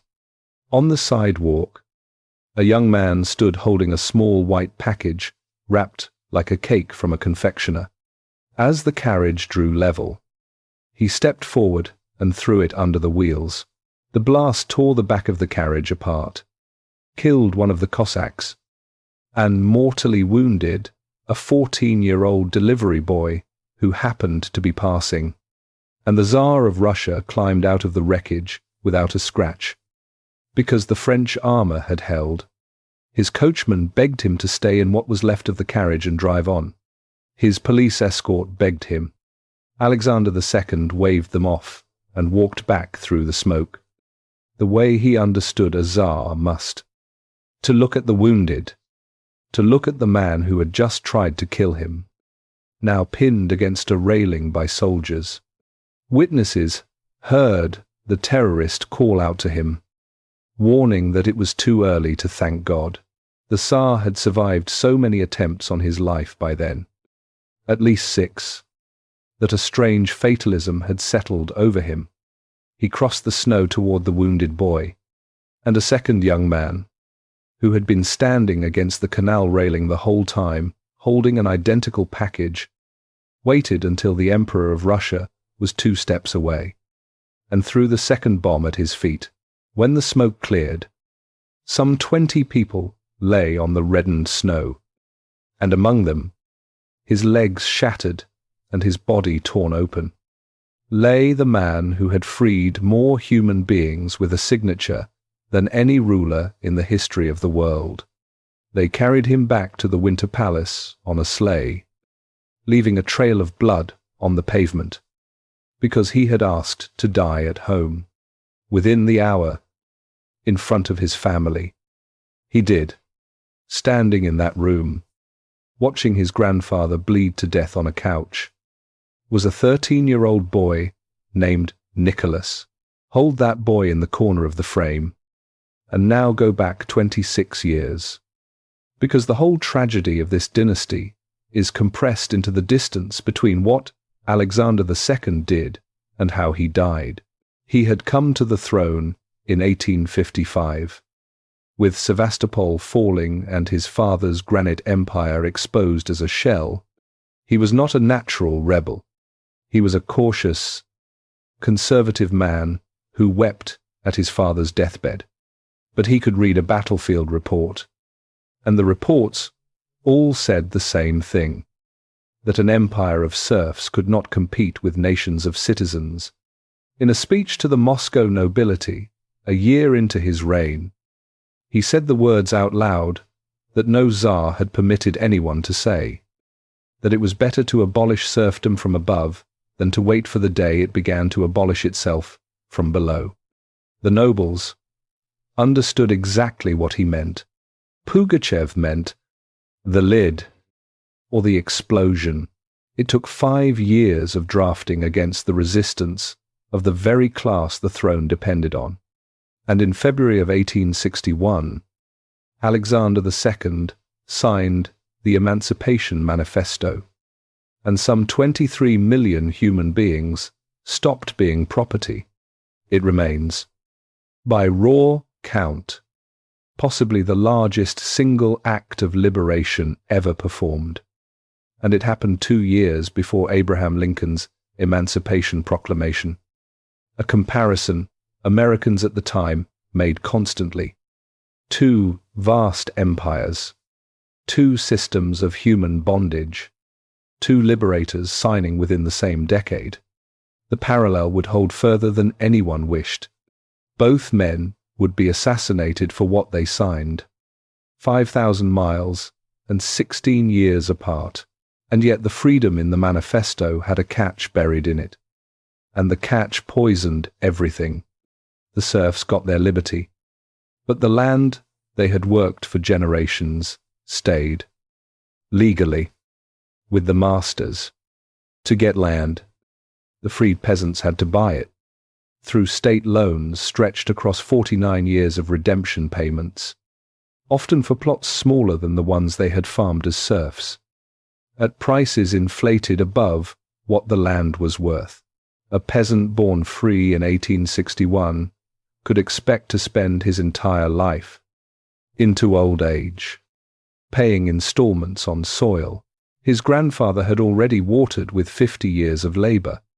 In the villages, a bitter conviction took root almost immediately, that this was not the real freedom, that the true Tsar's true decree had been hidden or twisted by the masters. The old faith in the little father turned now against the fine print, and the masters were hardly happier, stripped of their human property and compensated in depreciating bonds. Alexander had performed the largest reform in Russian history and left both sides feeling robbed. He did not stop there. And this is what makes his reign the hinge of the entire story. Courts were rebuilt from scratch, with public trials, professional judges, and juries. In a country where justice had been a bribe and a whip, elected local councils, the Zemstvos, took over schools and roads and medicine. The first elected anything most of Russia had ever seen. Censorship loosened. Universities opened their doors wide. The army abolished the 25-year serf levy and made service universal for all classes. Within 1 decade, a society that Nicholas I had held motionless for 30 years was moving at speed in every direction at once, which produced the cruelest irony available to a reformer. Movement created appetite. The universities Alexander opened filled with the sons and daughters of priests and clerks and shopkeepers. A new generation with education, no prospects, and no political outlet of any kind. Because the one reform the Tsar would not touch was the crown itself. Courts, councils, schools, yes, a constitution, never. Autocracy remained sacred. Exactly as the coronation oil said it must, so the energy the reforms released had nowhere legal to go. And it went underground. Secret circles bloomed in the universities. Thousands of idealistic students walked out into the villages in the 1870s to preach progress to the peasants. And the peasants, loyal to their little father, frequently turned the students over to the police, rebuffed by the very people they meant to save. The radicals turned to a shorter path. If the whole system hung from a single sacred person, you did not need a revolution of millions. You needed one successful throw. A faction organized itself around precisely that logic, and took the name Narodnaya Volya, the people's will. They were a few hundred young men and women, printers, students, chemists, and they formally condemned the Tsar Liberator to death. And then they set about executing the sentence with a patience that terrified the police. They shot at him on his morning walk. They mined the railway and blew up the imperial train. The wrong train, a baggage car full of jam from Crimea, and in February of 1880, they reached inside the fortress itself. A carpenter named Kalturin, working renovations in the Winter Palace, smuggled dynamite into the building day after day in his tool bag, sleeping with it under his pillow, and detonated it directly beneath the imperial dining room at the dinner hour. The floor held just well enough. 11 soldiers of the guard died at their posts. The Tsar survived because a guest arrived late that evening, and dinner had been pushed back half an hour. Think about where this story now stands. Within living memory of the Decembrists, a Tsar had been safe in the middle of his own guards. Now the Tsar of Russia was being hunted through his own palace by his own subjects. And the hunters were the children of the very Thor he had created. The manhunt bent him. In his last months, exhausted, he reached for the step beyond and commissioned his interior minister to draft a plan for elected representatives to consult on national legislation. It was cautious, hedged, a seed of a parliament rather than a parliament, but it crossed the sacred line. On the morning of March the 1st, 1881, Alexander II approved the draft and scheduled its announcement, and told his family, with evident relief, that he had taken the first step. Then he went out for his regular Sunday drive along the Catherine Canal. The document was on his desk when they carried him home to die. His son and heir, the new Tsar Alexander III, shelved it within weeks. On the spot where the second bomb landed, the family raised a church, in the old Muscovite style, all candy-coloured domes and gold, deliberately facing away from everything European that Petersburg stood for. They named it the Church of the Saviour on Spilled Blood, and it stands there today, one of the most photographed buildings in Russia, a monument to the exact moment this dynasty learned its final, fatal lesson. The lesson was wrong. A fair reading of that Sunday says reform came too slowly, hedged too tightly, and left too many promises half kept. That is not the reading the family chose. Standing over the deathbed, the new Tsar and the 13-year-old grandson absorbed a simpler arithmetic. Grandfather freed the serfs, opened the courts, loosened the chains, offered Russia a parliament with his last signature, and Russia blew his legs off in the street. Kindness had been repaid with dynamite. From this day forward, the House of Romanov would treat reform not as a tool of survival, but as the thing that kills Tsars. The boy in the corner of the room would carry that arithmetic all the way to a basement in Yekaterinburg. Gatchina Palace, 30 miles outside St. Petersburg. The 1880s. The new Tsar of Russia lived behind a moat. Alexander III had moved his family out of the Winter Palace within weeks of his father's murder, away from the capital, to a vast 18th-century fortress of a palace ringed by water, sentries, and open ground. No assassin could cross unseen. Petersburg society noted, with a mixture of awe and unease, that the most powerful autocrat on earth was now living, on his own soil, in the posture of a man under siege, and the strangest part was the sight of the man himself behind all that protection, because Alexander III was a giant, 6'4", built like the bears. His enemies drew him as a man of legendary, almost circus strength. He bent silver rubles between his fingers as a party trick. He tied iron pokers into knots and tossed them to startled dinner guests.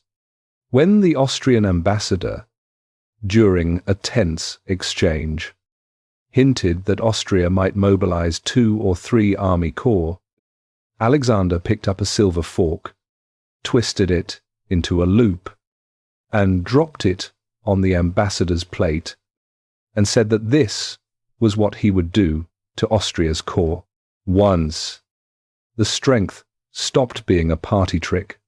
In October of 1888, the imperial train derailed at speed near a station called Borki. 21 people died in the wreckage, and the roof of the dining car collapsed inward on the Tsar, the Empress, and their 5 children. Alexander caught it. By the accounts of survivors, the giant braced beneath the buckled roof and held it on his back and shoulders, long enough for his wife and children to crawl out of the wreck.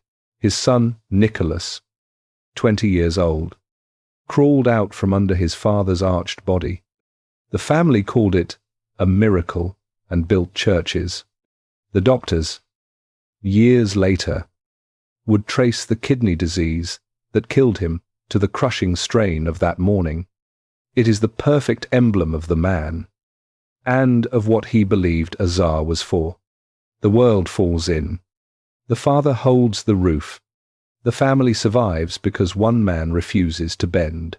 That was his entire theory of government, applied to an empire.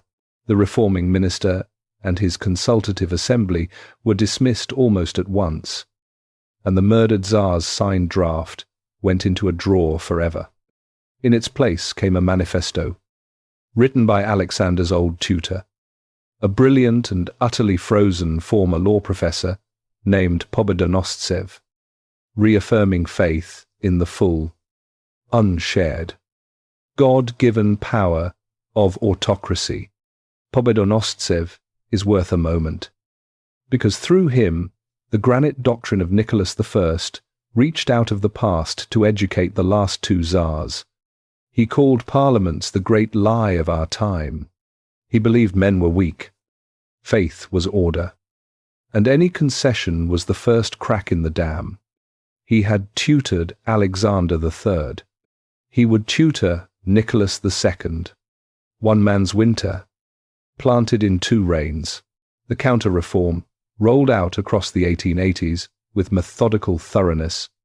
Land captains, appointed from the nobility, were set over the peasant villages with power to overrule their elected elders.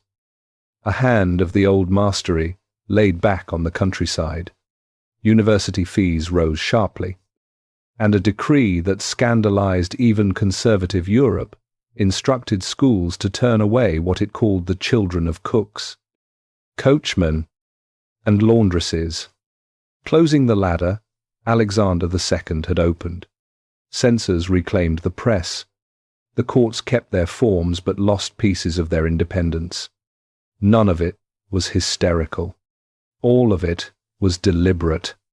The empire was being refrozen, joint by a ruler strong enough to hold the roof and convinced that holding the roof was the whole job. And with the freeze came something newer and uglier, a doctrine that the empire's 100 peoples must become one people, Russification. It was called the Russian language pushed into Polish schools and Finnish offices. Catholic and Lutheran and Muslim subjects pressured toward orthodoxy. And for the empire's 5 million Jews. Catastrophe. In the panic after the assassination, mobs tore through Jewish quarters in wave after wave of pogroms while police stood by. And the government answered the violence by punishing the victims with laws that squeezed Jews out of the countryside, out of the universities, out of the professions, into an overcrowded strip of western provinces. So they left. In one of the great migrations of the modern age, roughly 2 million Jews abandoned the Russian Empire in the following decades, and the majority sailed for America. If your family name was changed at Ellis Island, if your great-grandparents spoke Yiddish in New York or Chicago or Boston, there is a real chance this exact chapter, these exact years under this exact Tsar, is the reason you are an American. The empire was exporting its future citizens and calling it order. Here is the uncomfortable truth about the reign. Though the reason his admirers called him the peacemaker, it worked, on its own terms, for exactly 13 years. There were no wars, not one. The only Romanov reign in 2 centuries without a single military campaign. The revolutionaries were crushed, scattered, or driven abroad, and political murders all but stopped. Industry boomed. French capital poured in, and the great Trans-Siberian Railway began crawling east to a frightened ruling class. The giant at Gatchina had performed a miracle. He had simply said no to history, and history had appeared to obey.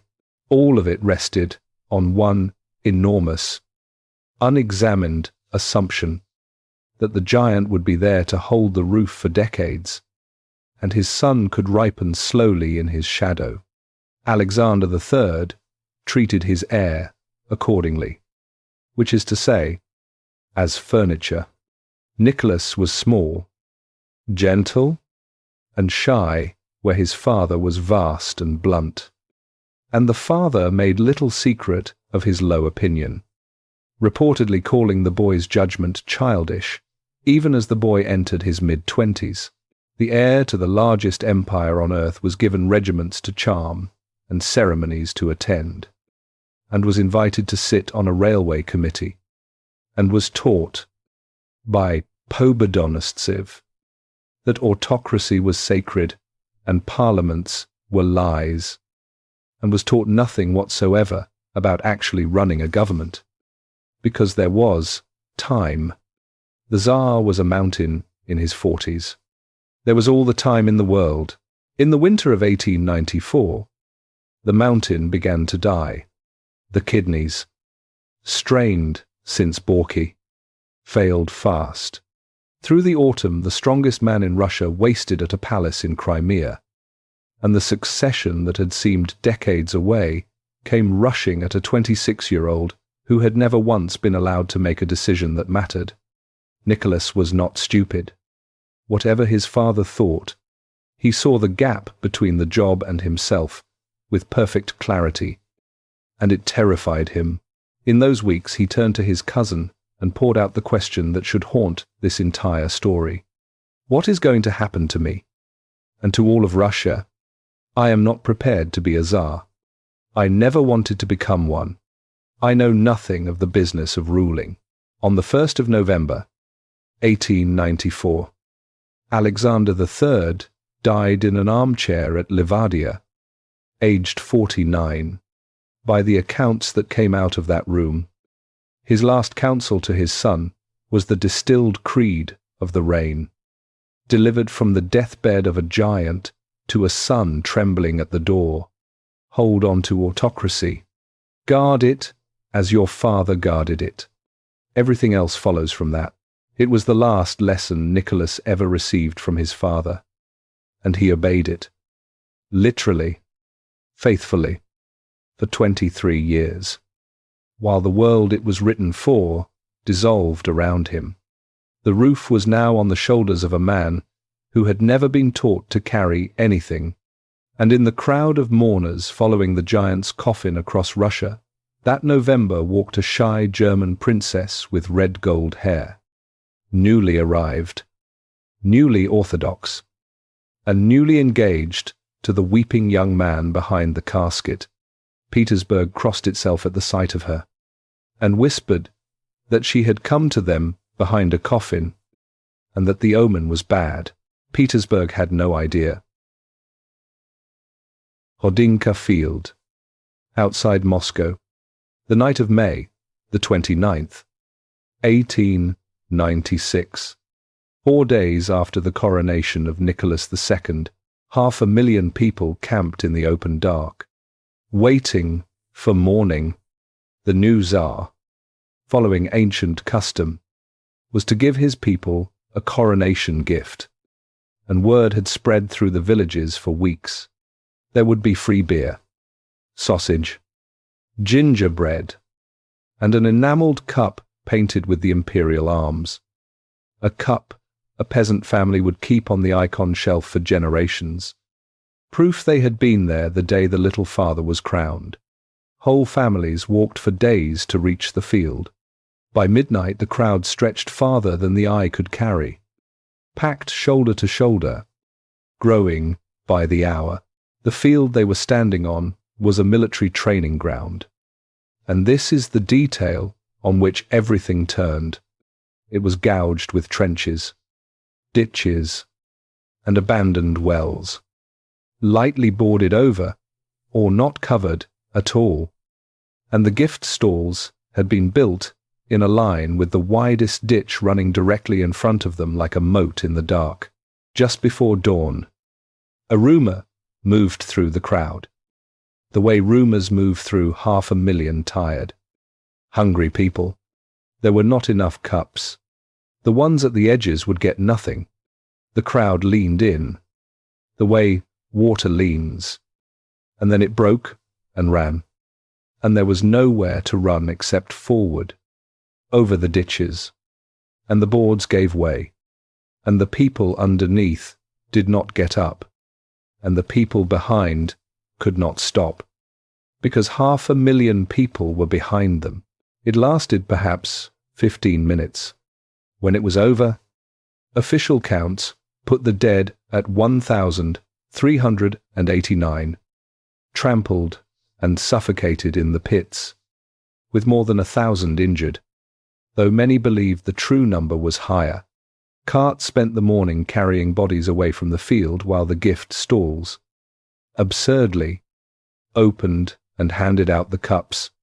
Russians had a name for that enamelled cup ever afterward. They called it the Cup of Sorrows.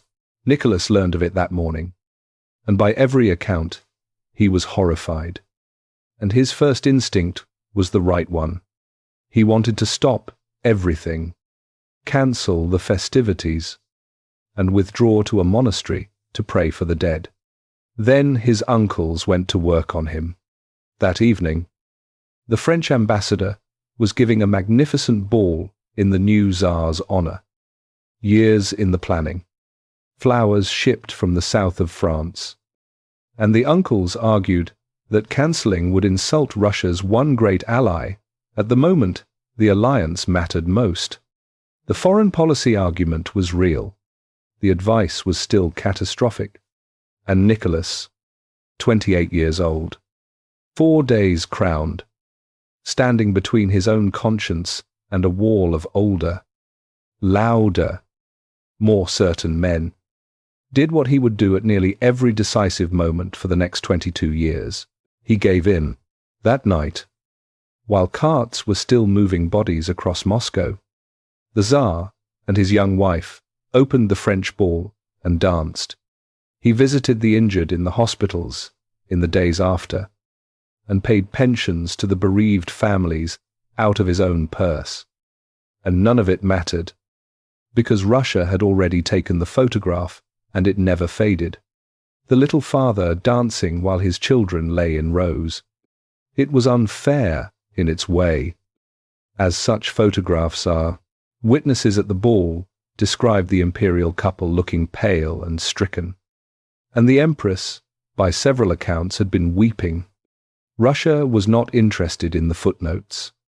A reign had introduced itself, and the introduction was a mass grave and a waltz, and the superstitious, which in Russia meant nearly everyone, began saying the new reign was cursed before it was a week old.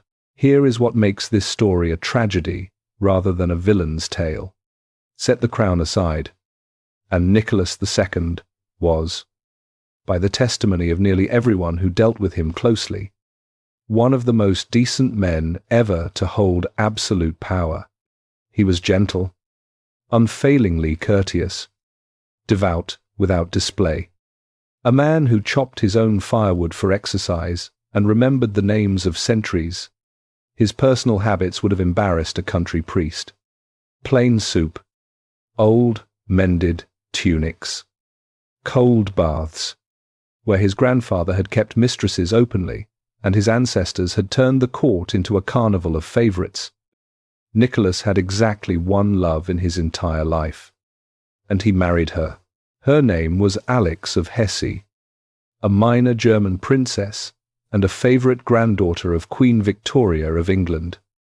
And Nicholas had decided on her when he was 16 years old and she was 12, writing in his diary that it was his dream to one day marry her. He then spent a decade refusing every alternative his parents proposed. His father wanted a French match for the alliance. Nicholas would not move. His mother found Alex awkward, shy to the point of rudeness in public, and unlucky, besides. Nicholas would not move. Alex herself refused him, in tears, more than once, because accepting the future Tsar of Russia meant abandoning her Lutheran faith for orthodoxy, and she took God far too seriously to trade him for a crown. Nicholas waited her out for 5 years. In April of 1894, at a family wedding in Germany, he proposed again, and this time, after a night of prayer, she said yes, and the two of them, by the accounts of everyone present, spent the following days in a fog of open, embarrassing happiness. Hold that in the light for a moment, because the story will darken it soon enough. In 3 centuries of Romanov marriages, arranged like treaties, this was the real thing. A love match, mutual, faithful, and total, and it never once cracked. Not through war, revolution, imprisonment, or the basement.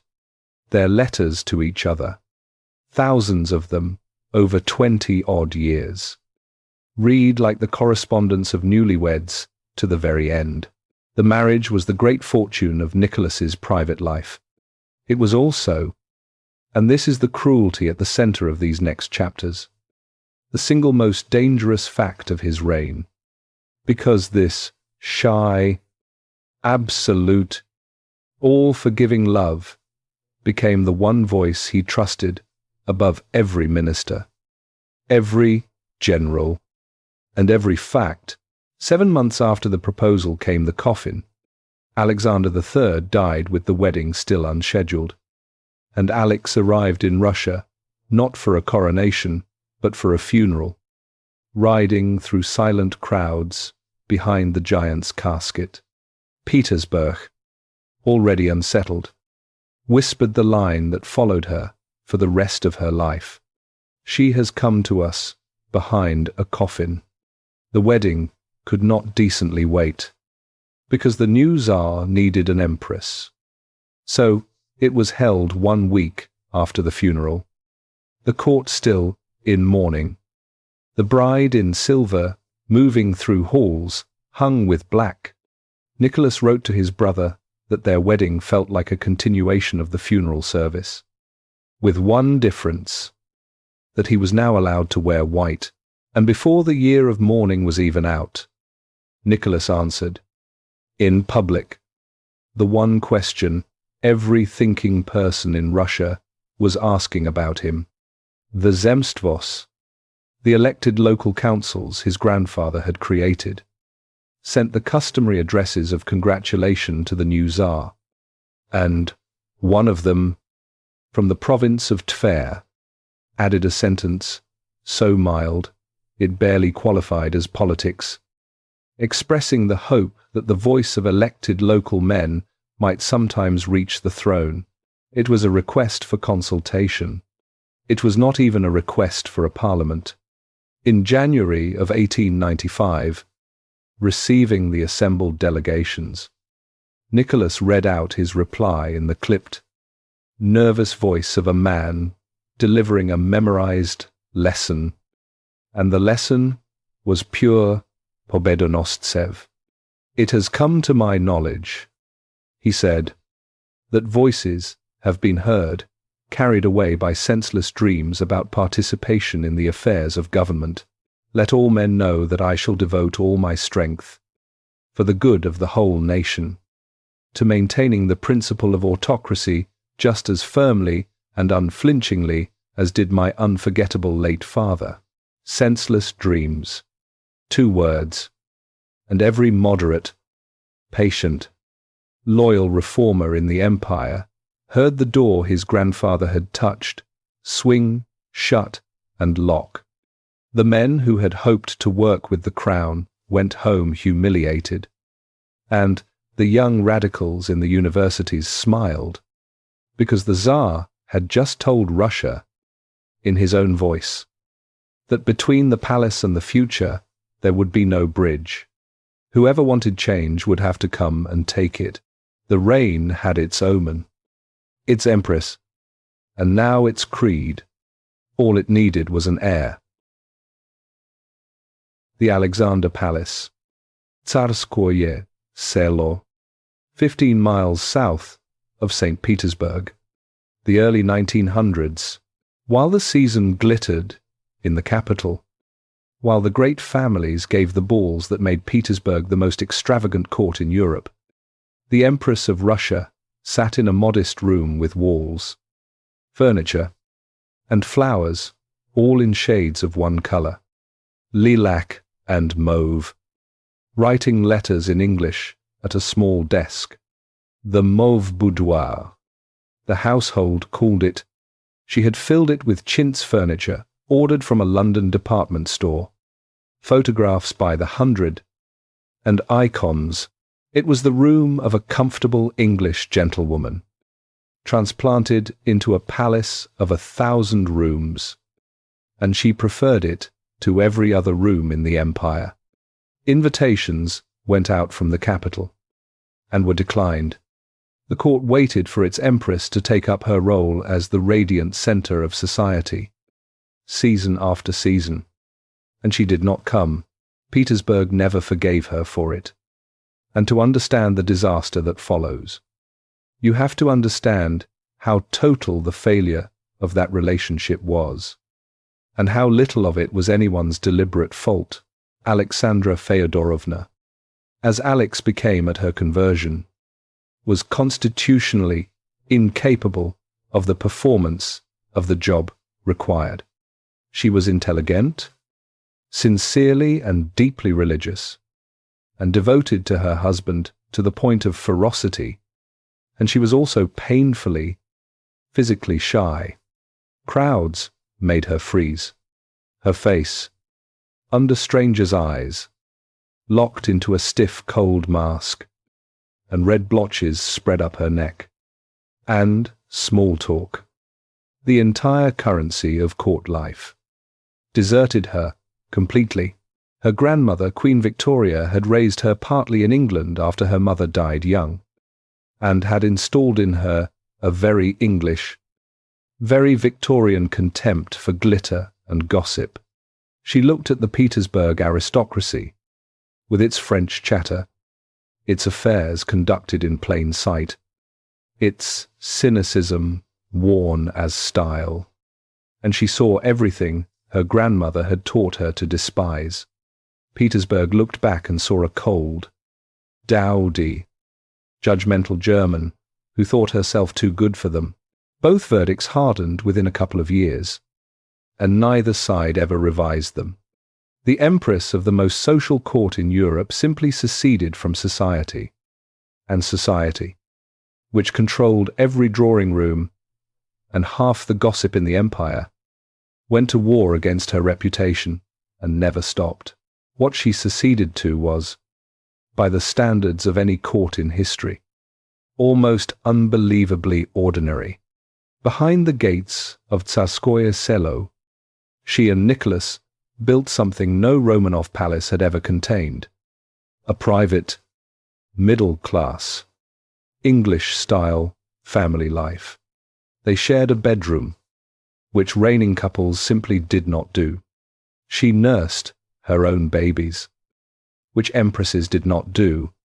The children slept on hard camp beds with thin pillows, took cold baths in the morning, wore each other's handed-down clothes, and earned pocket money they were taught to account for.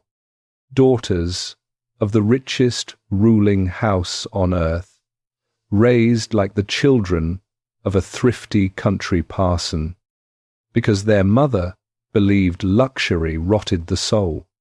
Their father came in from his study for tea at the same hour every day, read aloud to them in the evenings, and took the girls hiking and rowing like any devoted suburban papa.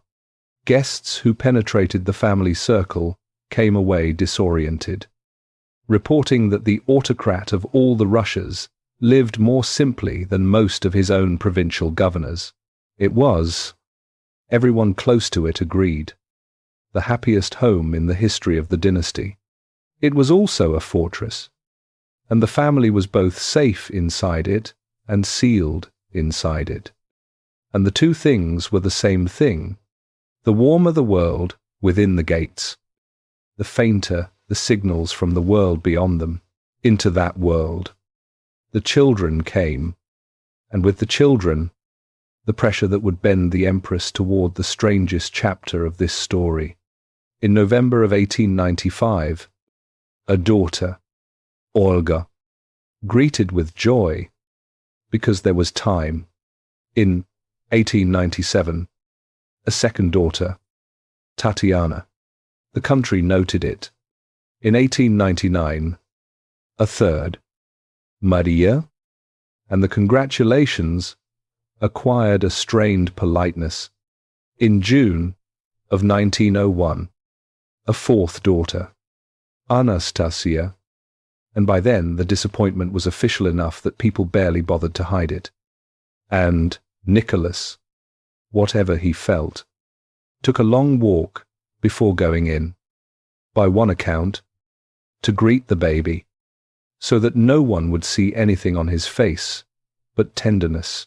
4 healthy, lively, beloved girls, and in the eyes of the Russian state, dynastically speaking, 4 blanks, because a law stood in the way, and the law was pure inherited irony. After Catherine the Great had taken the throne over her husband's body, her resentful son Paul, the moment he became Tsar, rewrote the succession specifically to bar women from the crown, while any male Romanov breathed anywhere. The law was his revenge on his mother. Written a century before Alexandra was born, now it meant the daughters could never inherit. And if Alexandra produced no son, the throne would pass sideways to Nicholas's brother. And everything, the sacred trust, the family's future, the point of her whole existence as Empress, hung on producing one boy. Petersburg counted the daughters on its fingers at every christening. The empire needed an heir, and heirs were her department. And after each daughter, the whispering grew a little louder, and her isolation cut a little deeper.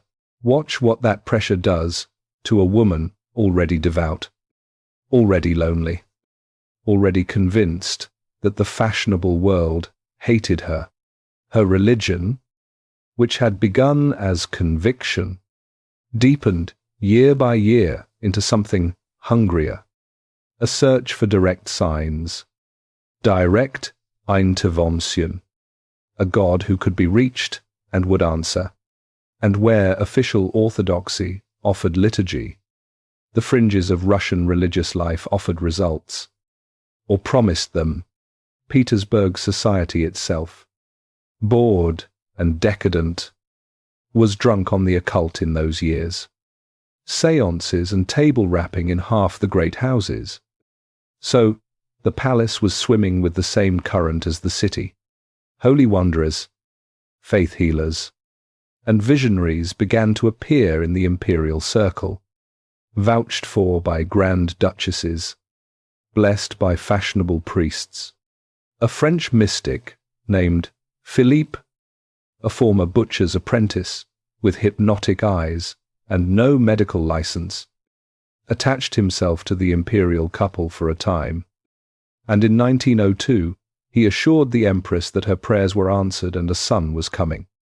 And Alexandra believed it so completely that her body believed it too. The court physicians eventually had to announce, to the empire's bewilderment and society's cruel delight, that the pregnancy did not exist. Philippe was quietly sent home to France. The hunger he had fed remained, and it had now been shown exactly what it wanted to hear. Understand what has been assembled in this palace by 1903. Peace by innocent peace. An empress cut off from society and despised by it. A court whose warnings she has learned to dismiss as malice, because most of them are malice. A faith turned toward miracles. a husband who trusts her above all counselors, and a single overwhelming need, one boy, on which the meaning of her life has been staked. Every element of the machine that will destroy this family is now in place and oiled. It waits only for the child. In the summer of 1904, he came, on July the 30th, at Peterhof.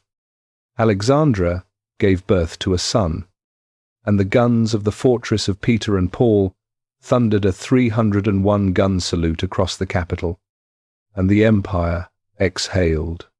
They named him Alexei. After the gentle 17th century, Tsar the family remembered as its ideal, and his parents, holding him, believed every prayer of a decade had been answered at once. He was, witnesses agreed, a magnificent baby, big, golden-haired, loud. He was 6 weeks old when his navel began to bleed, and would not stop.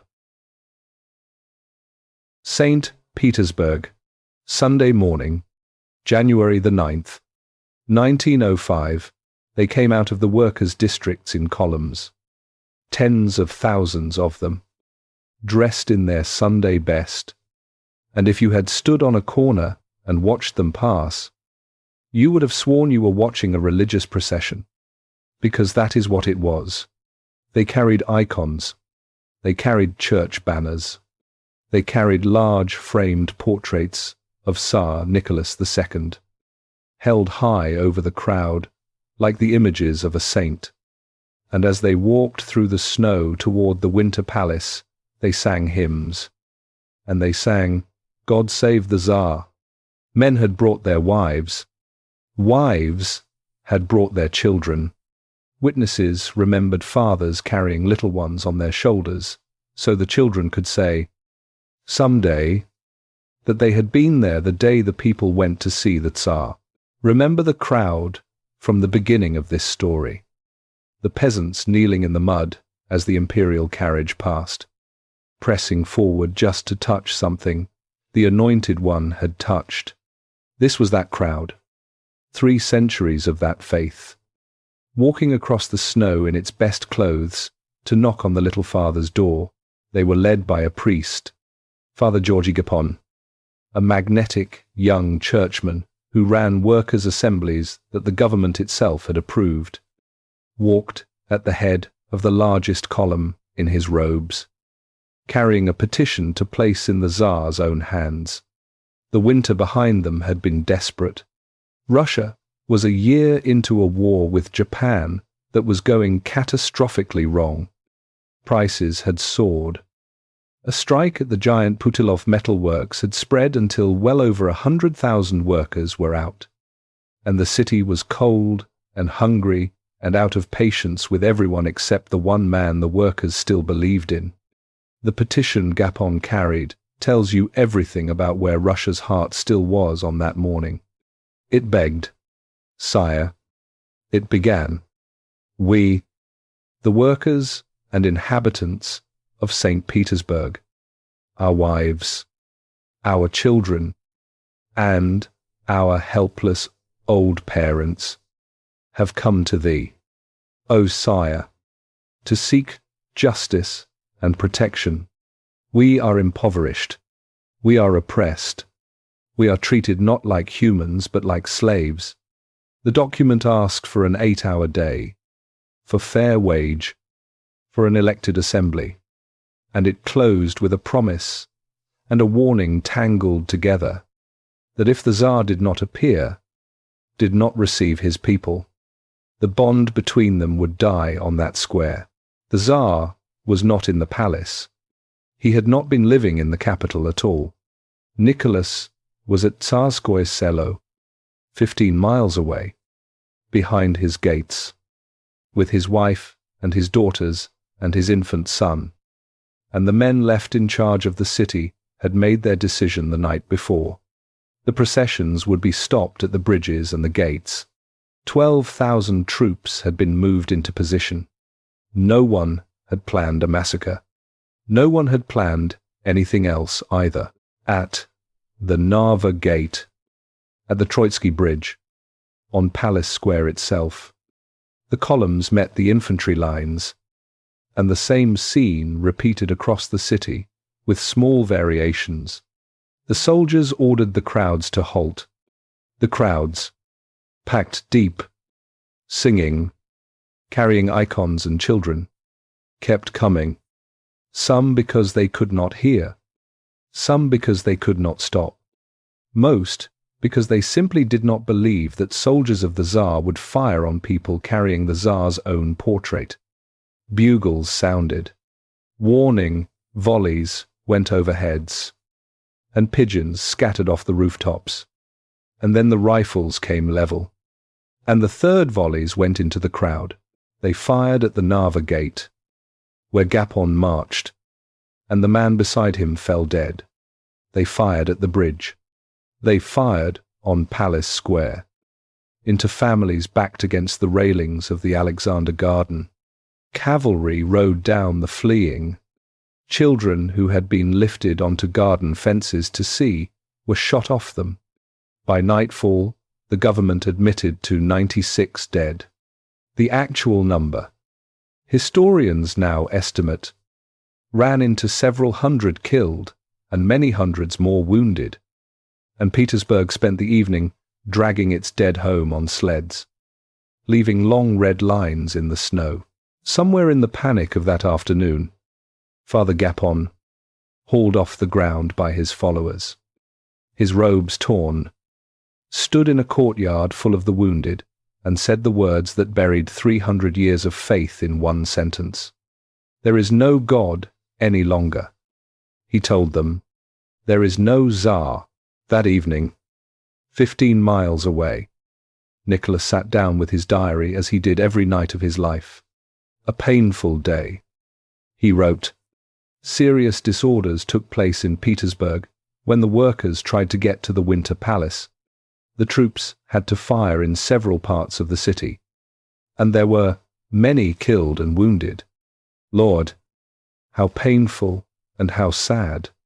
And then the entry continues, in the same steady hand.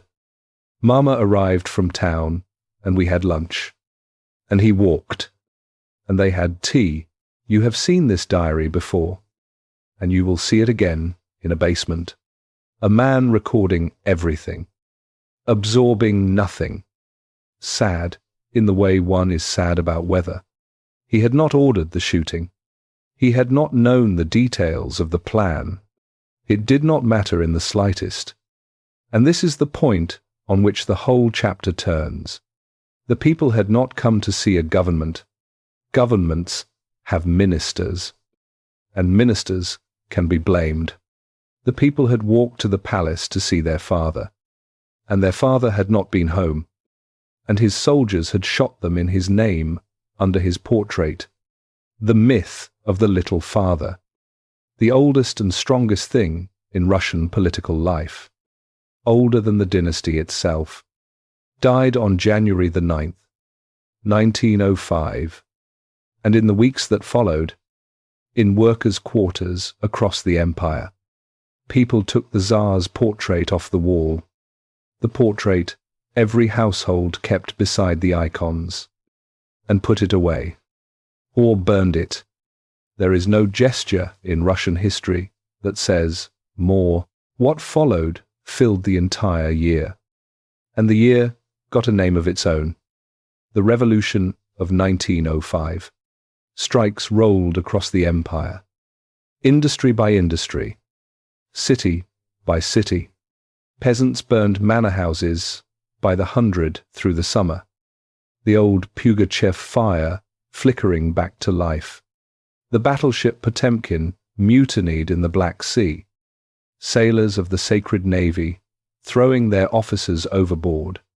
And behind it all, the war with Japan kept delivering humiliations, until in May, the Empire's last fleet sailed 18,000 miles around the world from the Baltic, was annihilated at Tsushima in an afternoon, and Russia became the first European great power in the modern age, beaten flat by an Asian one.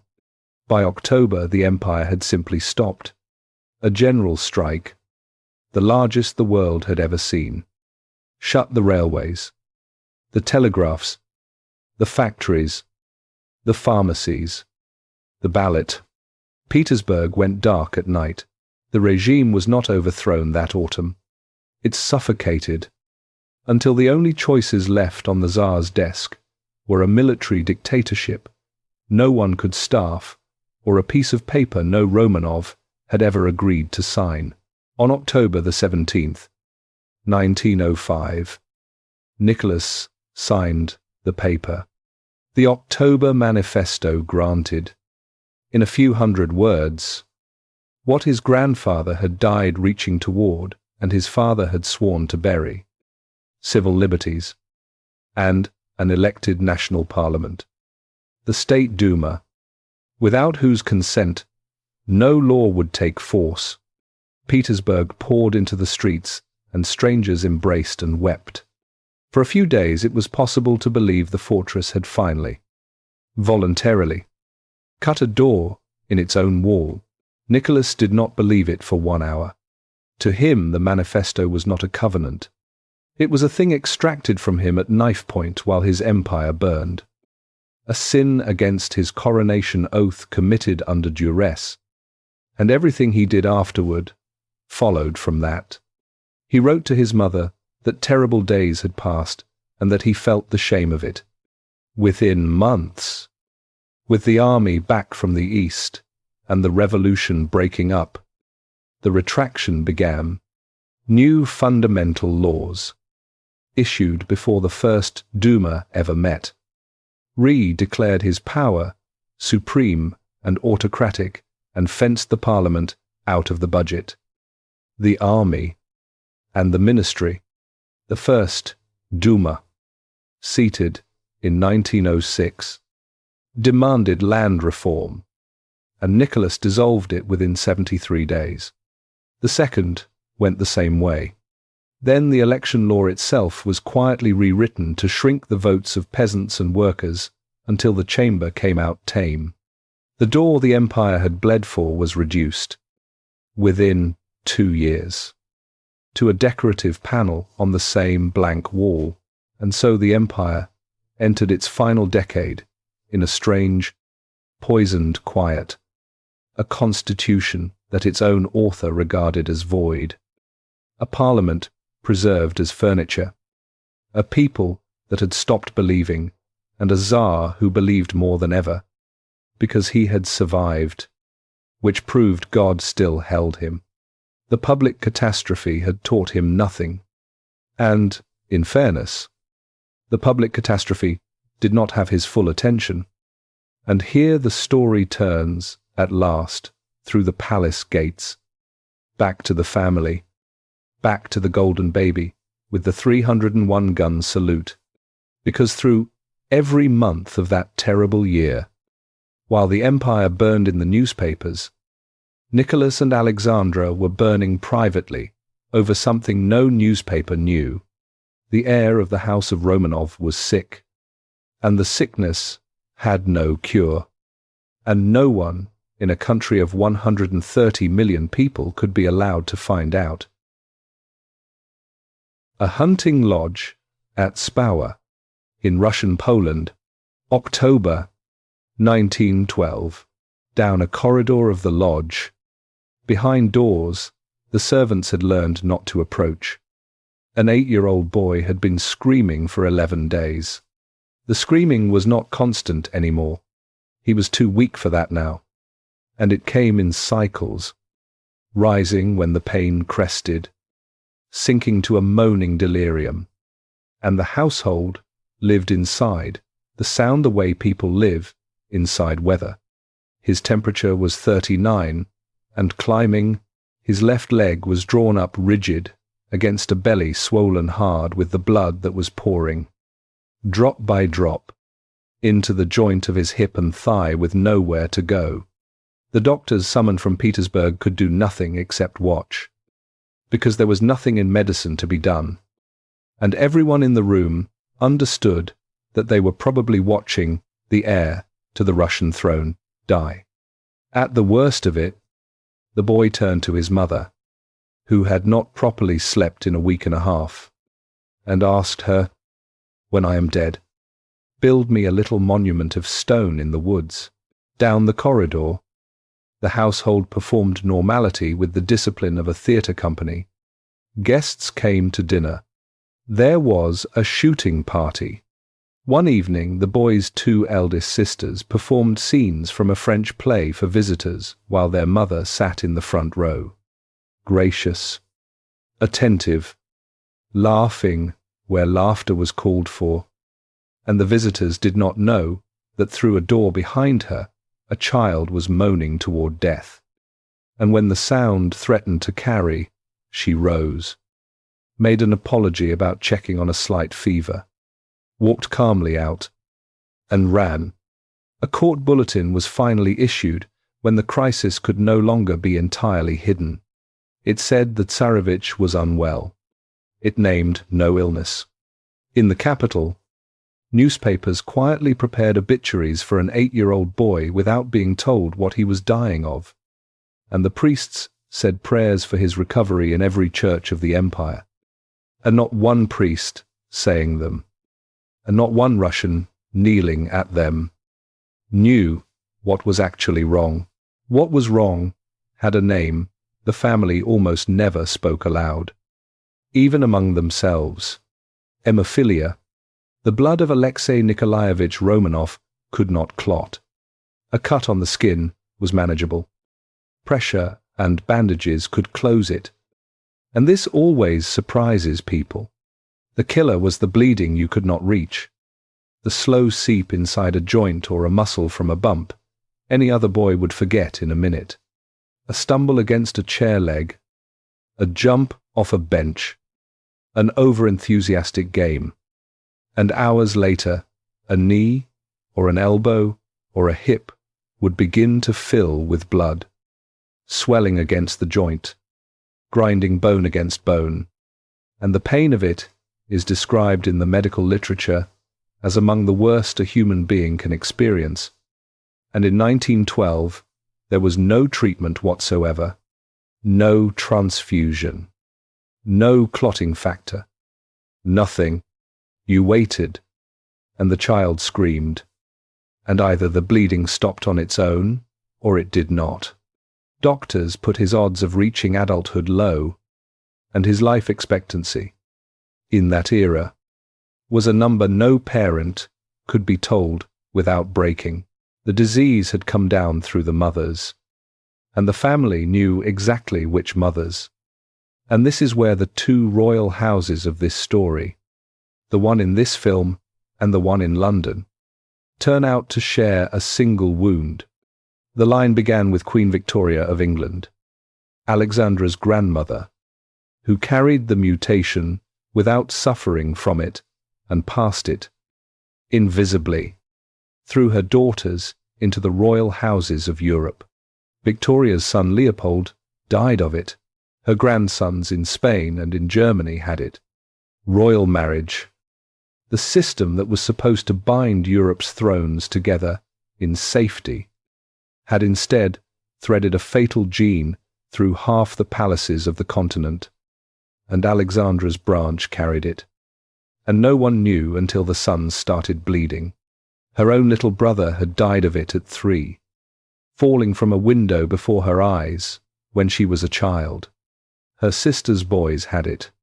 And now, in the 6th week of her own son's life, watching blood ooze from a healing navel that would not heal, Alexandra understood with total clarity what she was looking at and where it had come from. She had prayed 10 years for a boy, and her own blood had poisoned him. Doctors could tell her honestly that no one could have known, that the science of inheritance barely existed.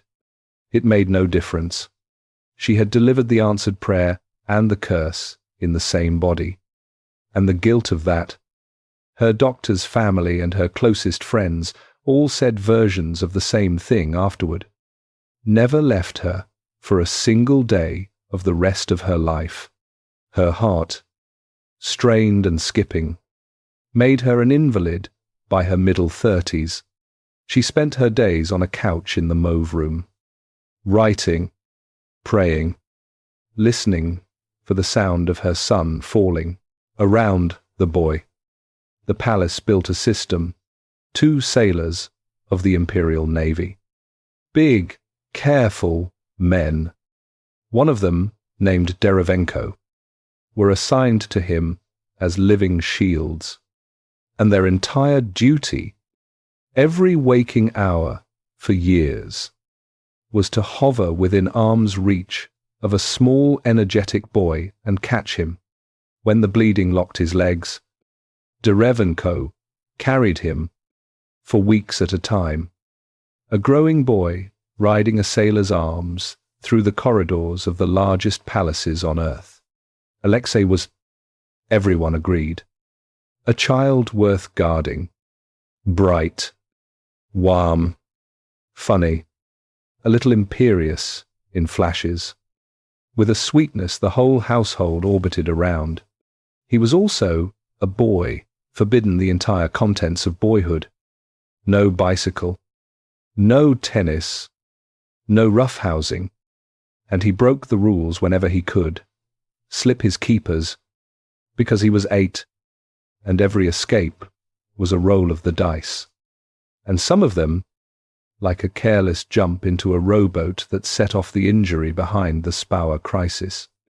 The family lost, and around the system, the family built the wall, and the wall is the true subject of this chapter. The decision was made early, and it was never revisited, that Russia must not know, not the court beyond the innermost circle, not the ministers, not the Duma, not the people. The bulletins would stay vague, the doctors would stay silent, the sailors would be explained as servants. You can assemble the reasoning easily enough, and by the logic of the sacred throne it is even sound. The heir was the future of the dynasty.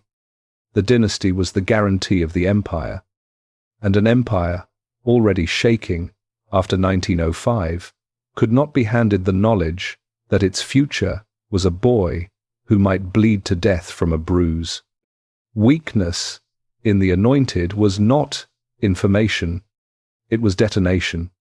So the fortress sealed itself around one more secret, the biggest one it had. Weigh the price of that decision, because the whole remaining tragedy hangs from it. The Empress had already withdrawn from a society that loathed her. Now the family withdrew from everything, because every outsider was a risk to the secret. And the gates of Tsarskoye Selo closed on a private grief that no one beyond them was permitted to understand. And a country is like a court. It will always explain what it is not told. Russia looked at an empress who was never seen, who cancelled appearances without reason, whose face when it did appear was a mask of strain and sorrow, and Russia filled in the blank with coldness, with arrogance, with German blood. The truth, that she was a mother being tortured slowly by her own son's screams, was the one story nobody was allowed to hear. Secrecy did not protect the family's weakness. Secrecy took the family's deepest human wound, the single thing that would have made all Russia forgive her everything, and converted it into evidence against her. And secrecy did one thing more. It left a door standing open, because the doctors had failed at Spaur. The best medicine in the empire had stood at that bedside for 11 days and produced nothing but bulletins. The mother at that bedside believed in a God who answers, had believed it through Philippe, through 10 years of pleading for a son, and now her son was dying behind a locked door, and science had formally surrendered. Into exactly that room, into the space where medicine ended and a mother's desperation began. History now sends a man. He was a peasant out of the depths of Siberia, with dirty boots, unwashed hair, and pale grey eyes that people could not hold and could not forget. He had no medical training of any kind, no rank in the church, no standing in any court in Europe. And when the family telegraphed him at the height of the Spawa crisis, begging him to pray for the dying boy, he wired back a few calm lines. God has seen your tears. Do not grieve. The little one will not die. Do not allow the doctors to bother him too much. The next morning, the bleeding began to stop. The Alexander Palace, Tsarskoye Selo, an evening in the years before the war, down corridors where Grand Dukes waited for appointments and ambassadors were received by schedule. A man walked, unannounced, in the loose blouse and heavy boots of a Siberian peasant, his beard untrimmed, his hair parted down the middle like a village elder, his hands, by the accounts of the fastidious courtiers who had to shake them, never entirely clean. Sentries who would have stopped a cabinet minister let him pass. He entered the private wing, where the imperial children were being put to bed, and sat down on the edge of the heir's bed, and talked to the boy in a low Siberian sing-song about horses, and Siberia, and the goodness of God, until the child laughed and grew sleepy. On his way out he might pause with the Emperor and Empress of all the Russias, and he did not bow deeply, and he did not call them Imperial Majesty. He called them Papa and Mama, and they allowed it, welcomed it, because in the whole vast performance of the empire, this one man treated them not as sacred objects, but as a father and a mother, which was the only thing. By then, they still wanted to be. His name was Grigory Rasputin, and no figure in this story has been buried under more legend. So let us do him the justice of digging the man out first. He was born in the 1860s in Pokrovskoye, a village in western Siberia, a peasant among peasants, and he spent his first 3 decades as an unremarkable and by most accounts fairly disreputable one, a drinker, a brawler, a horse handler with a wife and children. Somewhere in his 30s, something turned in him, and he took to the roads as a Stranik, a holy wanderer, one of those figures old Russia produced in the thousands, walking from monastery to monastery, living on alms and prayer. The wandering years changed him into something the villages recognized and the cities could not classify, a man of obvious spiritual force with no rank, no schooling, and no supervision. He never became a priest. He never became a monk. Despite what a century of retellings has called him, what he had was presence, and the eyes.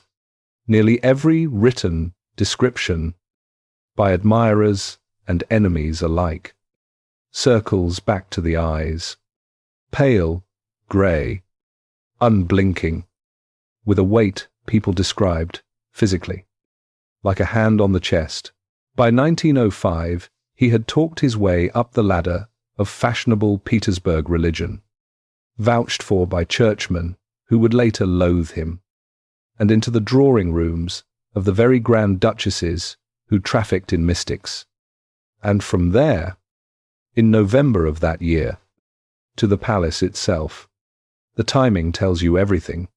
1905, the year of the massacre and the mutinies and the manifesto signed at knife point.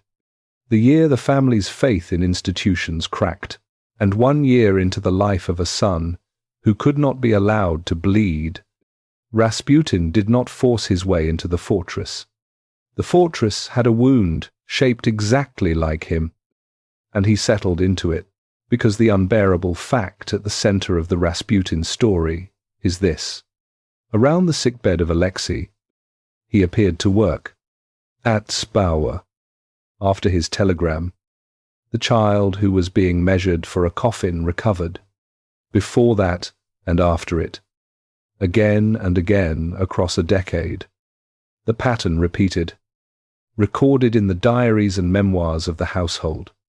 The boy bleeds. The doctors fail. The man prays, or visits, or simply telephones and talks to the child, and the crisis passes.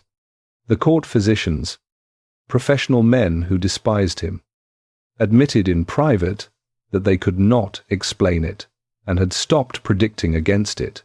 A century later, medicine can offer respectable guesses, and they are worth hearing because they make the story more human, not less. A hemophiliac crisis feeds on distress. Pain and panic raise the blood pressure, and a frantic household transmits panic to a child, and rising pressure drives the internal bleeding on. Rasputin walked into rooms rigid with terror and lowered the temperature of everyone in them. The parents, first of all, and a calmed mother makes a calmed child. And calm, physiologically, slows bleeding, and there is a second guess, almost too neat, that historians of medicine take seriously. The fashionable new wonder drug of that era, prescribed freely for pain and fever, was aspirin, and aspirin, as science would only establish generations later, thins the blood. It is the single worst common medicine you could hand a hemophiliac. Rasputin's standing instruction, wired from Siberia at the height of Spauer, was to keep the doctors from bothering the boy. If the doctors, following the best practice of 1912, were dosing Alexei with aspirin, then the muddy prophet's contempt for medicine may, by pure accident, have been the best medical advice in the empire. Alexandra needed no theories. She had begged God for a sign for 20 years. Through Philippe, through the false pregnancy, through 4 daughters and a poisoned prayer. And now her son lived. Visibly, repeatedly, whenever this man of God stood near him. That was the entire proof. And it was final. To the end of her life, she called him simply our friend, with a capital F in her letters. And against him no evidence could stand, because the counter-evidence was asleep down the hall with colour in his cheeks. And evidence came, year after year, in freight loads, because the man of God had never stopped being the other Grigory, away from the palace. Rasputin drank tremendously, and he pursued women with a peasant directness that Petersburg found either magnetic or monstrous. And frequently, both, the church's own investigators compiled files, the secret police, assigned first to protect and then to watch him, compiled thicker ones, agents trailing him through a nightlife of restaurants and bathhouses and recording it all in reports that circulated, discreetly and then not discreetly at all, through the ministries. There was a drunken night in a Moscow restaurant that ended with him exposing himself and boasting, before witnesses, of what he did with the Empress's household. The reports went to the Tsar. The Tsar filed them. When ministers pressed, Nicholas answered wearily that he knew, and that it was better 1 Rasputin than 10 scandals a day. And the honest core of it was simpler, that his wife believed their son's life hung on this man, and Nicholas would not fight his wife over their dying child. Which brings us to the mechanism that turned a family's private consolation into a national poison. And it is the same mechanism as the last chapter, running one turn further. Russia had never been told the heir was ill, so Russia could never be told what Rasputin was for. The single fact that explained everything: a mother, a bleeding son, a man whose presence stopped the bleeding, was the one fact locked in the vault. What the public saw instead was the unexplained residue: a filthy Siberian peasant with police files full of orgies, strolling into the private apartments of the Empress at all hours, decorated with her confidence, untouchable by any minister, while she refused to receive the aristocracy of the empire. Into that vacuum flooded the obvious, gleeful, bottomless slander, pamphlets, cartoons, verses passed hand to hand. The Empress and the peasant, the German woman and her lover, the mad monk. There was no truth in it. Every serious historian agrees. And the police, who shadowed his every step, never once placed her anywhere compromising. It made no difference whatsoever. A secret had left a blank, and the gutter filled the blank. And by 1914, the imperial family of Russia was starring, unanswerably, in a pornographic legend of its own manufacture. Because answering would have meant telling the truth about the boy. Then the war came, and the poison went to work on the state itself. When Nicholas left for the front, the vacuum Rasputin fed on became governmental. Alexandra, ruling in her husband's absence, trusted no one the old establishment offered her, and measured every minister by a single test: his attitude toward our friend. And Rasputin's opinions on appointments began arriving at the palace and being forwarded to headquarters in her letters, underlined, insisted upon. Whether his actual influence on policy matched the legend matters less than what Russia believed. And Russia believed, from the bread lines to the Duma to the Grand Dukes' palaces, that the empire was being run by the German woman and the mad monk. By late 1916, that belief had reached the one place it could turn lethal: the family itself. Felix Yusupov was the husband of the Tsar's niece, heir to the largest private fortune in Russia, a slender, exquisite, unstable young prince.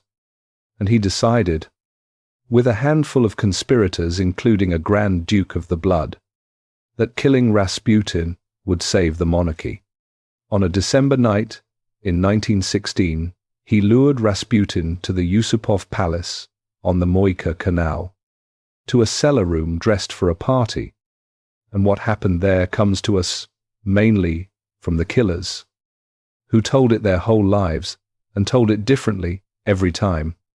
The famous version has cakes and wine laced with enough cyanide to kill several men, and a guest who ate and drank and grew merrier, and a panicking host who finally shot him through the chest, and a corpse that opened its eyes on the cellar floor and grabbed its murderer by the shoulder and climbed the stairs and made it into the snow of the courtyard before more bullets brought it down.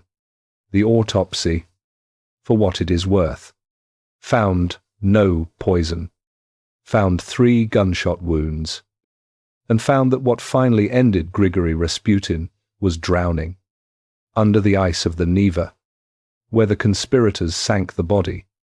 Take the details as you like. The killers needed a demon who would not die, because that was the story that excused the deed. What is certain is that by morning the man was dead, and Petersburg society openly celebrated, and champagne was drunk in great houses to the murderers who were sent into the gentlest imaginable internal exile and treated as national heroes. They believed, cut the infection out of the monarchy. Look at what they had actually done. The only people in Russia who fully understood why Rasputin stood where he stood were the 2 people he comforted. To everyone else he was the explanation, the single rotten answer to the question of what had gone wrong with the empire. And now the explanation was under the ice, and nothing whatsoever had changed. And Russia was about to discover it. The bread lines were the same length the morning after. The war was just as lost. The Empress was more embattled than before, guarding a fresh grave in the palace park. And the ruling family had crossed its own last line. Princes of the blood murdering the anointed servant in a cellar. The fortress knifing itself in the dark. A story went around afterward, and it is almost certainly polished, that Rasputin had written to the family predicting that if he were killed by nobles, by the Tsar's own kin, the Tsar and all his children would not survive him by 2 years. The letter may be legend. The arithmetic is not. Rasputin died in December of 1916. Count 2 years forward, and you are standing in July of 1918, in a basement in Yekaterinburg.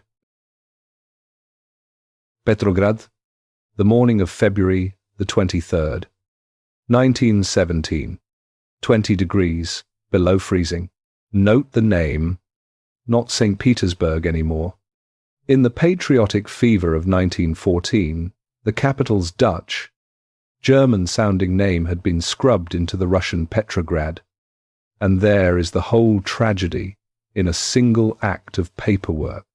In the same war, at the same moment, his cousin George in London was scrubbing the German name off his entire dynasty, burning Saxe-Coburg and Gotha and forging Windsor in its place, changing the family itself to match what his people needed. Nicholas changed the name of a city and kept everything else. The autocracy, the Empress, the crowds called the German woman, the whole sacred unbendable inheritance, exactly as it was on that February morning in that renamed city. Women stood in line for bread in the dark. They had been standing in lines all winter. Thousands of women, wives of soldiers and factory workers, queuing from before dawn in the worst cold in years.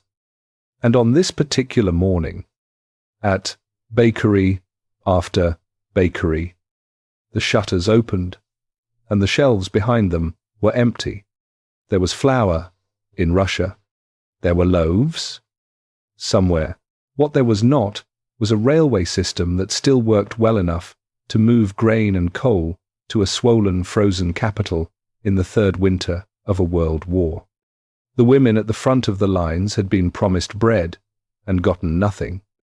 Again, and it happened to be International Women's Day, and somewhere on the Viborg side a line of women simply refused to disperse and began to march, and other lines joined them, and by afternoon the crowds were in the tens of thousands, and someone had thrown the first stone through a bakery window. The Russian Revolution did not begin with a party, a plot, or a leader. Every party that later claimed it was caught flat-footed. Its leaders in exile or in prison. It began with women in a bread line, in the cold, on a Thursday. Rewind 3 years, to see how the strongest monarchy in Europe arrived at that morning with nothing left underneath it. In the summer of 1914, when Germany declared war, Russia had answered with a surge of loyalty that stunned even the court. An immense crowd filled Palace Square, the same square where the snow had been red 9 years earlier. And when Nicholas stepped onto the balcony of the Winter Palace, the entire ocean of people knelt and sang the imperial anthem, and strangers wept and embraced. And for one afternoon, the little father was resurrected, and the year 1905 seemed erased. It was the last such afternoon the dynasty would ever have. The war ate it, the way the war ate everything, at a speed and scale no government on earth had prepared for. And Russia less than most. Within a year, The army had suffered casualties in the millions and had been thrown out of Poland entirely. The industrial arithmetic was merciless. Russian factories in the first years could not arm the men. Russia could conscript. And there were periods in 1915 when replacement troops were sent forward to wait in the trenches, weaponless, for a rifle to come free, which is a military way of saying they waited for the man in front of them to be killed. Soldiers wrote home about it. The letters were censored. The knowledge travelled anyway, the way it always does. And in the villages, the war stopped being holy and became what it would remain, a machine somewhere far away that ate sons and sent back nothing. Then, in August of 1915, with the front collapsing, Nicholas made the single most catastrophic decision of his reign, and he made it for the most characteristic reason, because it felt like duty, against the pleading of nearly every minister he had. He removed his experienced cousin from supreme command and took personal command of the army himself, and left for headquarters at Mogilev, 500 miles from the capital. The ministers who begged him not to go were not questioning his courage. They were doing arithmetic. As long as some Grand Duke commanded, every defeat belonged to the general. The moment the anointed Tsar commanded, every defeat, every retreat, every weaponless replacement company belonged personally, visibly, to God's chosen, and there would be no one left above the mud to appeal to. Nicholas went anyway. A quiet man who had never wanted the throne now wanted, at the worst possible moment, to stand where his father would have stood. He spent the rest of the war reviewing maps he did not deeply understand, taking long walks, and writing tender letters home, while the capital, the government, and the boiling home front were left behind him, in the hands of his wife. You know the machine that was waiting there, because the last chapter built it. Alexandra, despised, secretive, measuring all men by their loyalty to our friend, now sat at the center of wartime government, and through her letters to Mogilev, hundreds of them, flowed advice on appointments, dismissals, and policy. With Rasputin's judgments quoted and pressed, ministers began to rise and fall at a pace no state at war could survive. 4 prime ministers, 5 interior ministers. A churn, Russians blackly nicknamed ministerial leapfrog, and each new man was read in the capital as the German woman's creature or the mad monks. In November of 1916, in the Duma, the liberal leader Pavel Milyukov stood and delivered the most famous speech in the history of that chamber, cataloguing the government's failures one by one, and punctuating the list, again and again, with a single refrain: "Is this stupidity? Or is this treason?" The chamber roared the answer back at him. Censors banned the speech. Typed copies multiplied by the 100,000 and reached the trenches. When a parliament is openly asking whether the throne is betraying the nation, and the trenches are reading it, the end is no longer a question of whether. So now come back to the breadlines of February, and watch how fast a 300-year-old structure comes down when the belief holding it up is already gone. Thursday, the Women March. Friday, half the industrial workforce of the capital is in the streets. Saturday, the crowds fill the center of the city, and the Cossacks sent against them ride carefully, almost gently, and here and there a Cossack winks at the crowd, and the crowd notices.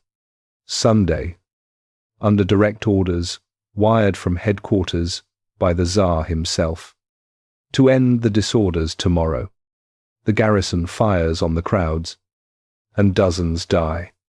And it looks, for one evening, like 1905 again. The fortress, holding, and that night, in the barracks of the Volinsky regiment of the Imperial Guard, the soldiers who had done the firing sat up talking. Young wartime conscripts, peasants in uniform, the sons of the very villages the war had been eating, and, in the morning, when their commanding officer came to lead them out again, they shot him and marched out of the barracks to join the crowd. Regiment followed regiment through the day, the garrison of the capital dissolving into the revolution it had been ordered to kill, and by nightfall the government of the Russian Empire had ceased, in any practical sense, to exist. Total elapsed time from the first empty bakery.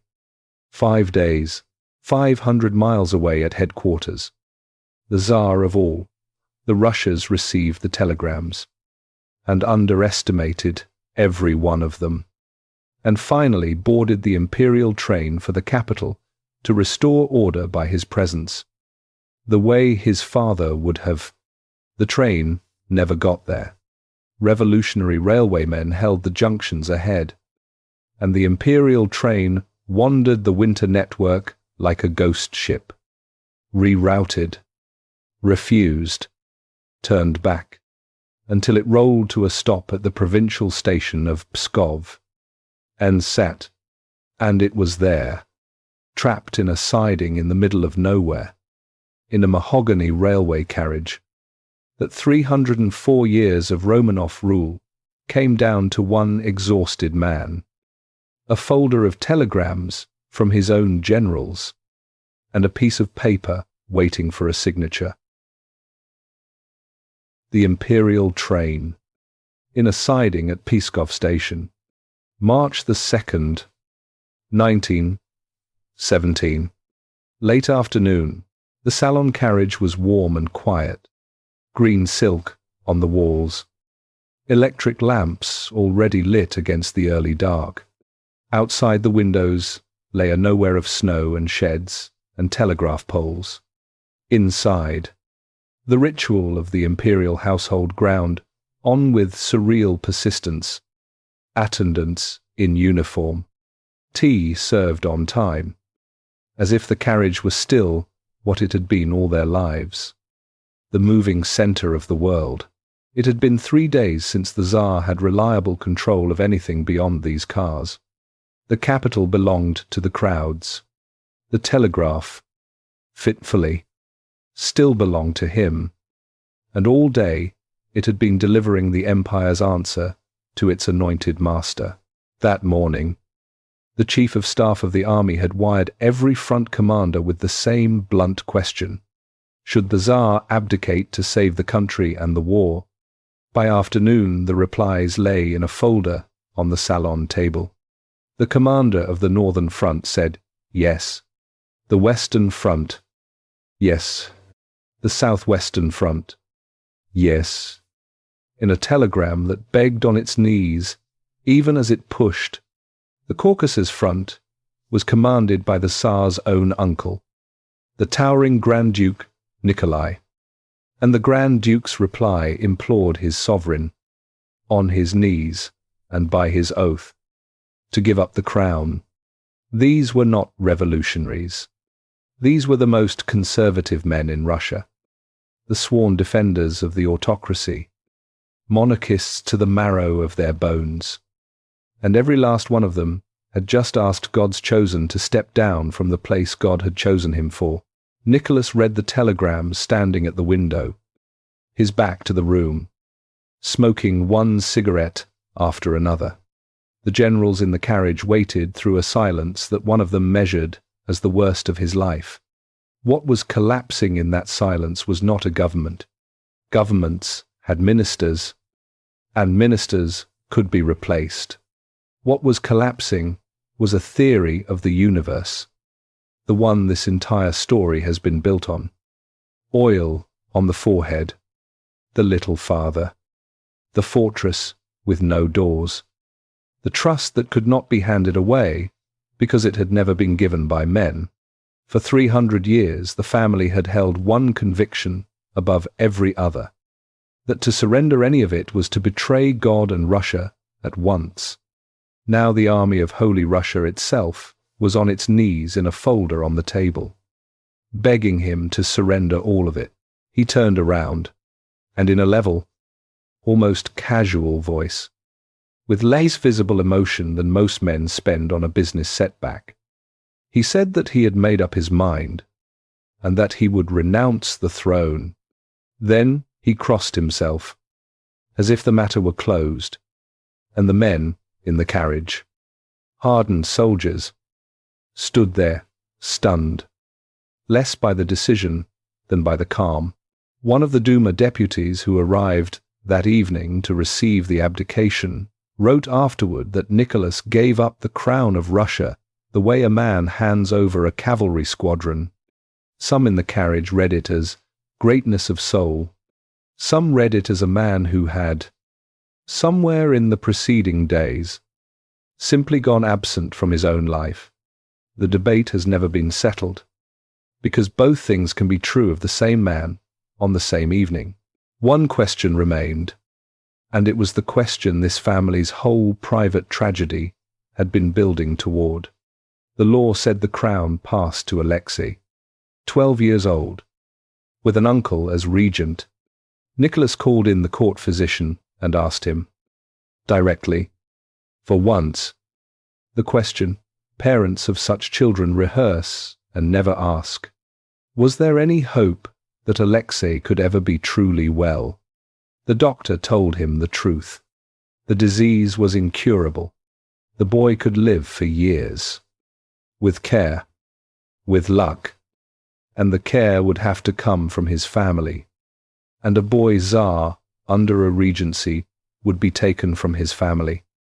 That was what regency meant. Nicholas went away, and smoked, and came back, and quietly overturned 3 centuries of succession law. He would abdicate for his son as well.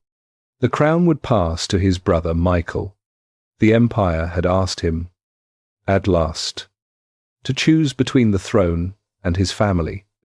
The exact choice his ancestors had always answered, one way.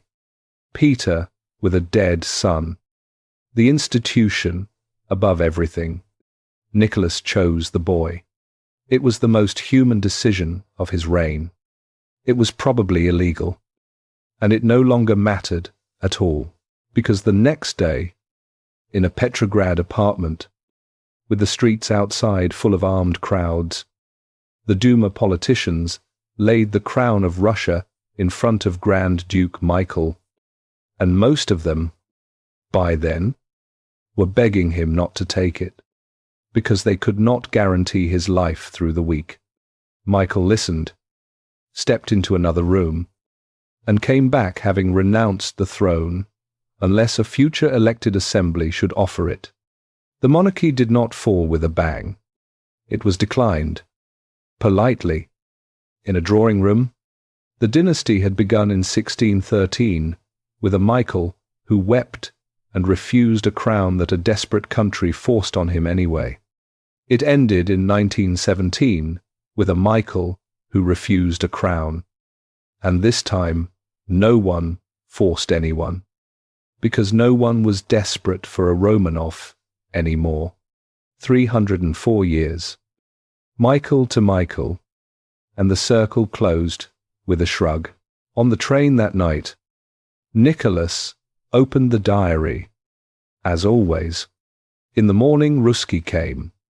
He wrote, and the sentences walk evenly along.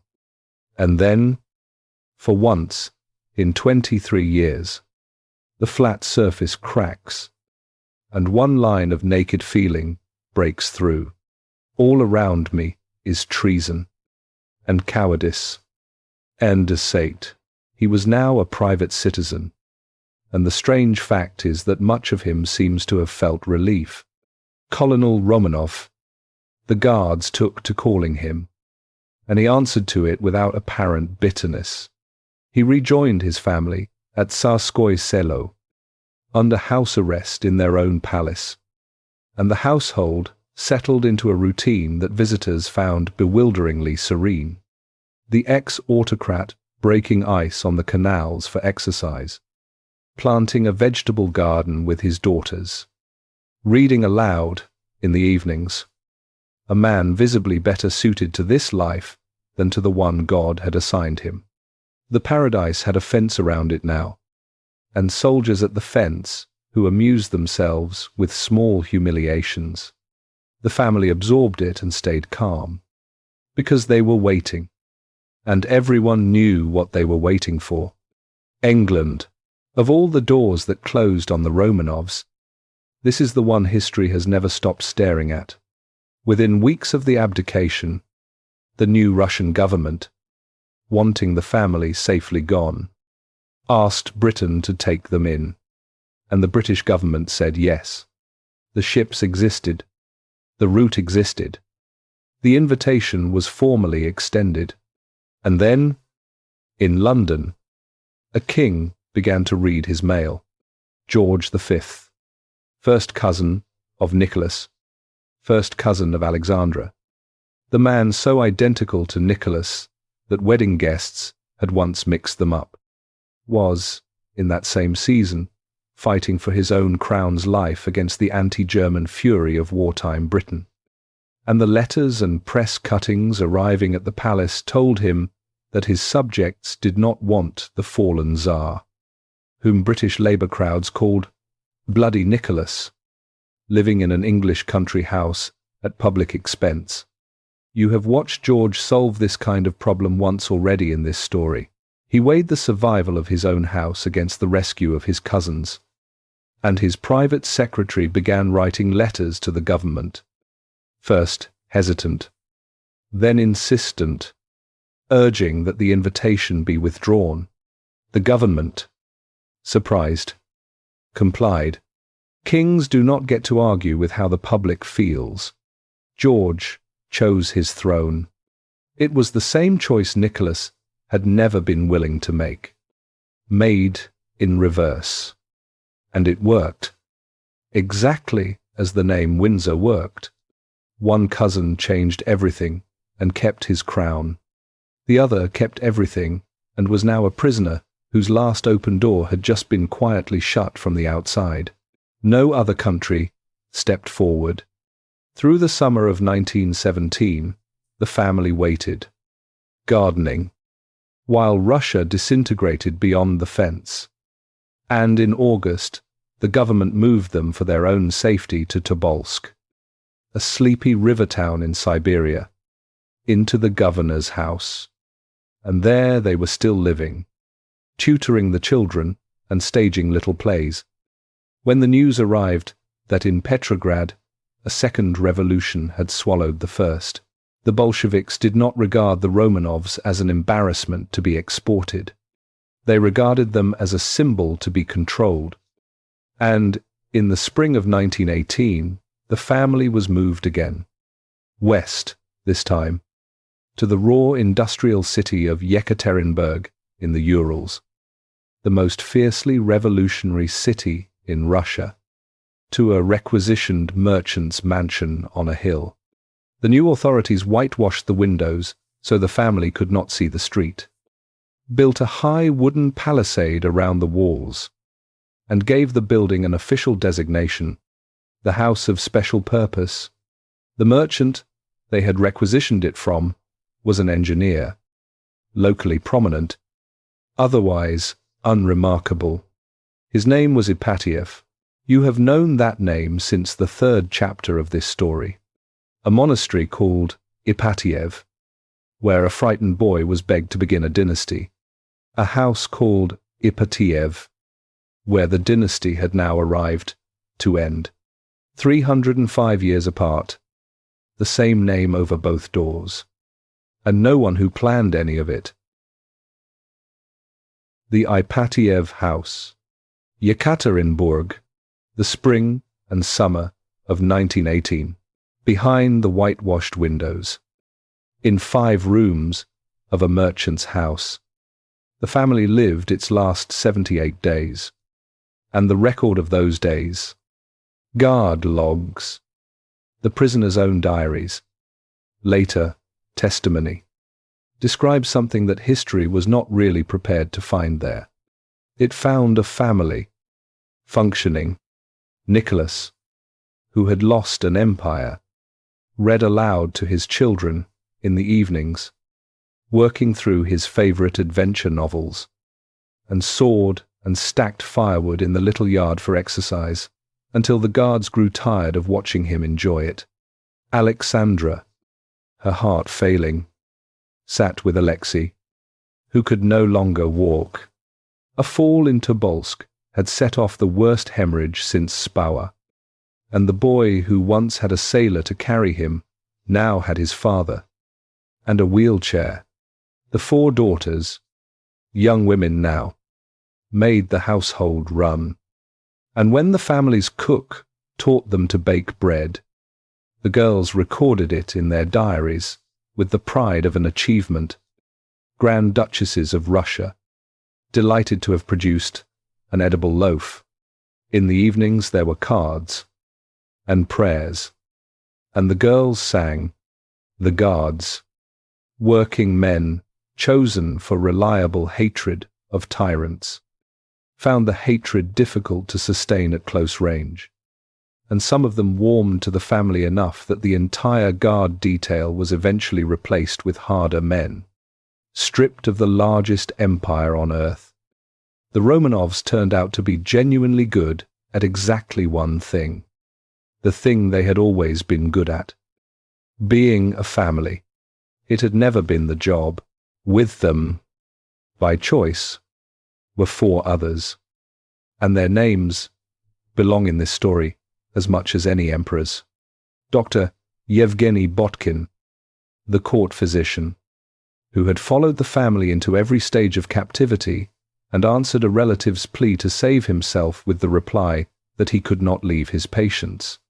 Anna Demidova, the Empress's maid, Alexei Trupp, a footman, Ivan Karitonov, the cook who taught the girls to bake. Every one of them had been free to go. Every one of them stayed, beyond the palisade. Russia was in full civil war, and the war was coming to Yekaterinburg. Anti-Bolshevik forces were driving hard toward the city through the early summer, close enough by July that artillery could sometimes be heard, and the local Bolshevik command faced a simple calculation. If the city fell, the imperial family would be liberated, and a living Tsar, however retired, was a flag for every counter-revolutionary army in Russia to rally to. The decision that followed has been argued over for a century. How much came from Moscow and how much from the local men? But the outcome was never really in doubt once the guns were audible. The family had become, one final time, what they had been at the very beginning in 1613. The answer to someone's political problem. This time, the answer was removal. Just after midnight on July the 17th, the physician woke them. And now you know everything. The first chapter held back. You know why the boy being carried down the 23 steps could not walk. You know why the daughters moved a little stiffly. And why, when the family had packed for Yekaterinburg months earlier, the Empress and the girls had sewn behind closed doors, into corsets and camisoles, between layers of cloth. They had stitched the portable remainder of the Romanov fortune. Diamonds by the pound, jewels, pride from settings, the emergency fund for the rescue and the life abroad that the family never stopped quietly expecting. 11 people arranged themselves in the basement room. 2 chairs brought for the Empress and the boy, the daughters standing behind, Botkin and the servants along the wall. A family photograph with no camera. Yurovsky came in with armed men and read out the sentence. A few sentences on a scrap of paper. Execution by order of the Ural Soviet. Nicholas turned toward his family and had time to say, only, "What?" And Yurovsky read it again. And the shooting began. It did not go the way the executioners had planned. And the reason it did not is the reason this story planted a secret in its first chapter. The first volley killed Nicholas, and Alexandra, and Botkin, and the two men servants, almost at once. The bullets aimed at the daughters struck them and, to the shooter's disbelief, seemed to do nothing. Rounds were deflected. Men later swore they saw them skip off the girls' bodies. And in the smoke-filled room, something like panic took the firing squad, because it looked, for a few seconds, like a miracle. It was the diamonds. The jewels sewn into the corsets had turned the girls' own hidden inheritance into armor, and the armor was not good enough to save them, only good enough to make it slow. The men closed in with bayonets and revolvers, and Anna Demidova, who had shielded herself with a pillow that was itself packed with jewels, was the last to die. The wealth of 300 years, hoarded against a future, held its children in that room for the final minutes of the dynasty. When the bodies were undressed at the burial site and the corsets came apart, the executioners collected the stones by the fistful, and the future the diamonds had been saved for was 18 pounds of gems in a sack in a forest. Even the burial failed. The truck broke down.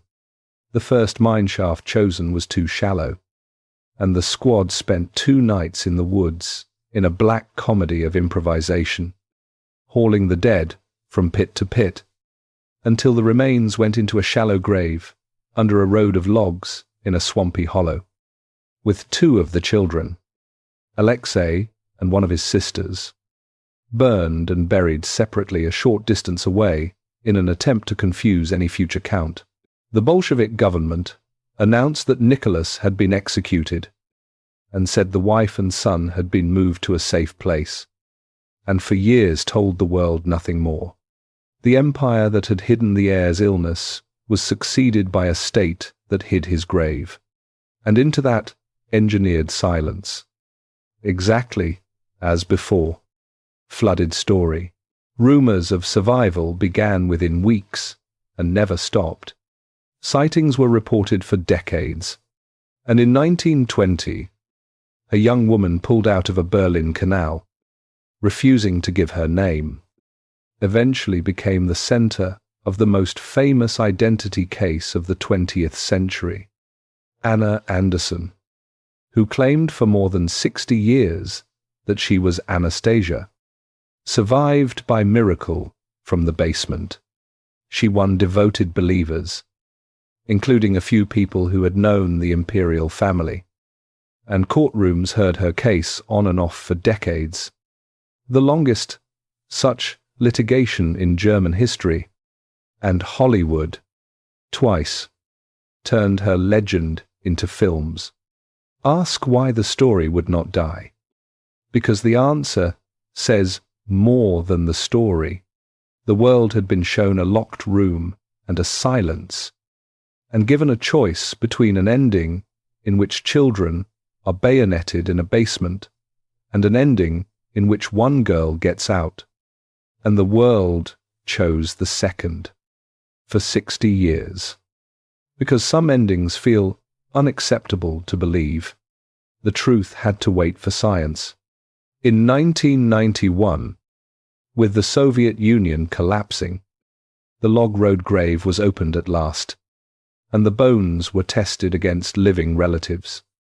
And the key sample came from London, from Prince Philip, husband of Queen Elizabeth II, grandnephew of Empress Alexandra, through the same Victoria whose bloodline had carried the disease, the House of Windsor, which had declined to save them, helped, 3/4 of a century later, to name them. Anna Anderson, who had died in Virginia in 1984, was tested from a preserved tissue sample and was no Romanov at all. And in 2007, searchers found the small second grave, and the last two children were accounted for, and the basement's arithmetic was formally complete. All 7. No miracle. It is perhaps the only royal mystery in history closed beyond argument by DNA. And the closing of it was, in its way, the gentlest thing ever done for them, because it returned their deaths to them, and their names, Russia, meanwhile, had spent those same decades deciding what the family meant, and the decision ran through one more building. In 1977, the Soviet government, nervous about quiet pilgrimages, ordered the Yekaterinburg house demolished.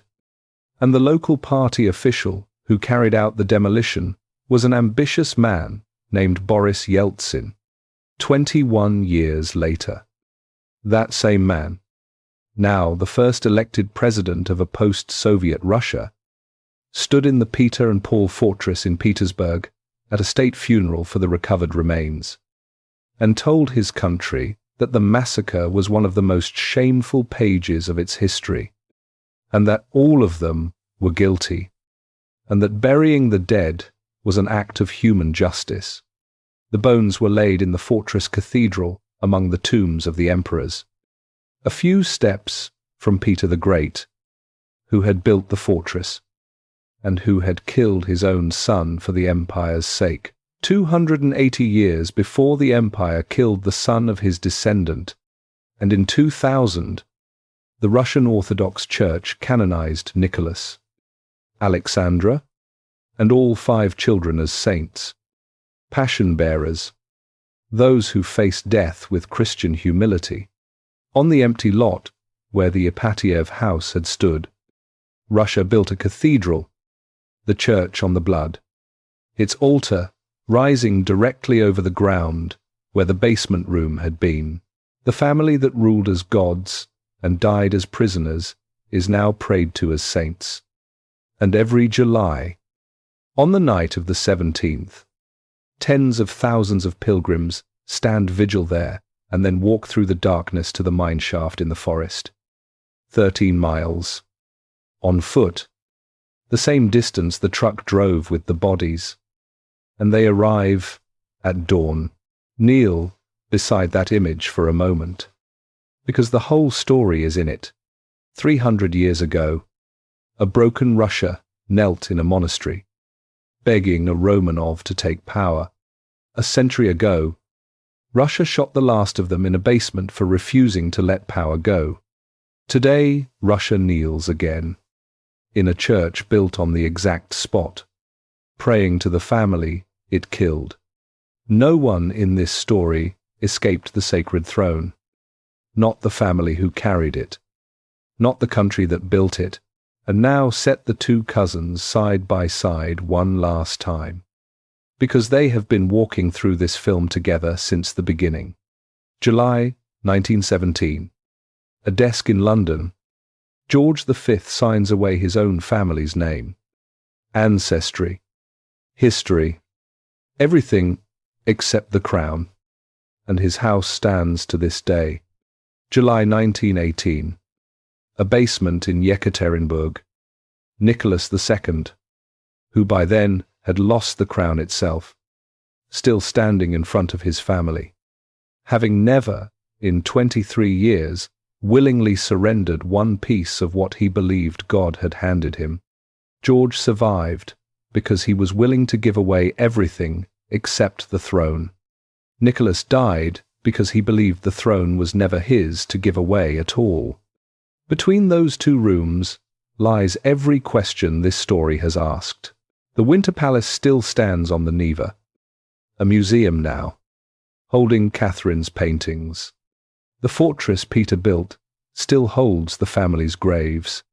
The church in Yekaterinburg fills every summer with people who were taught for 70 years to despise the Romanovs and who walk 13 miles in the dark to stand where they died. The empire is gone. The family, in every way that can outlast abasement, is still here, and the question that killed them has never been settled. Not for thrones, not for institution, not for any keeper of inherited and sacred things. When the world demands that you change, is letting go a betrayal of everything you were entrusted with? Or is it the only way anything you love survives? The Romanovs gave their answer, and held it all the way down 23 steps.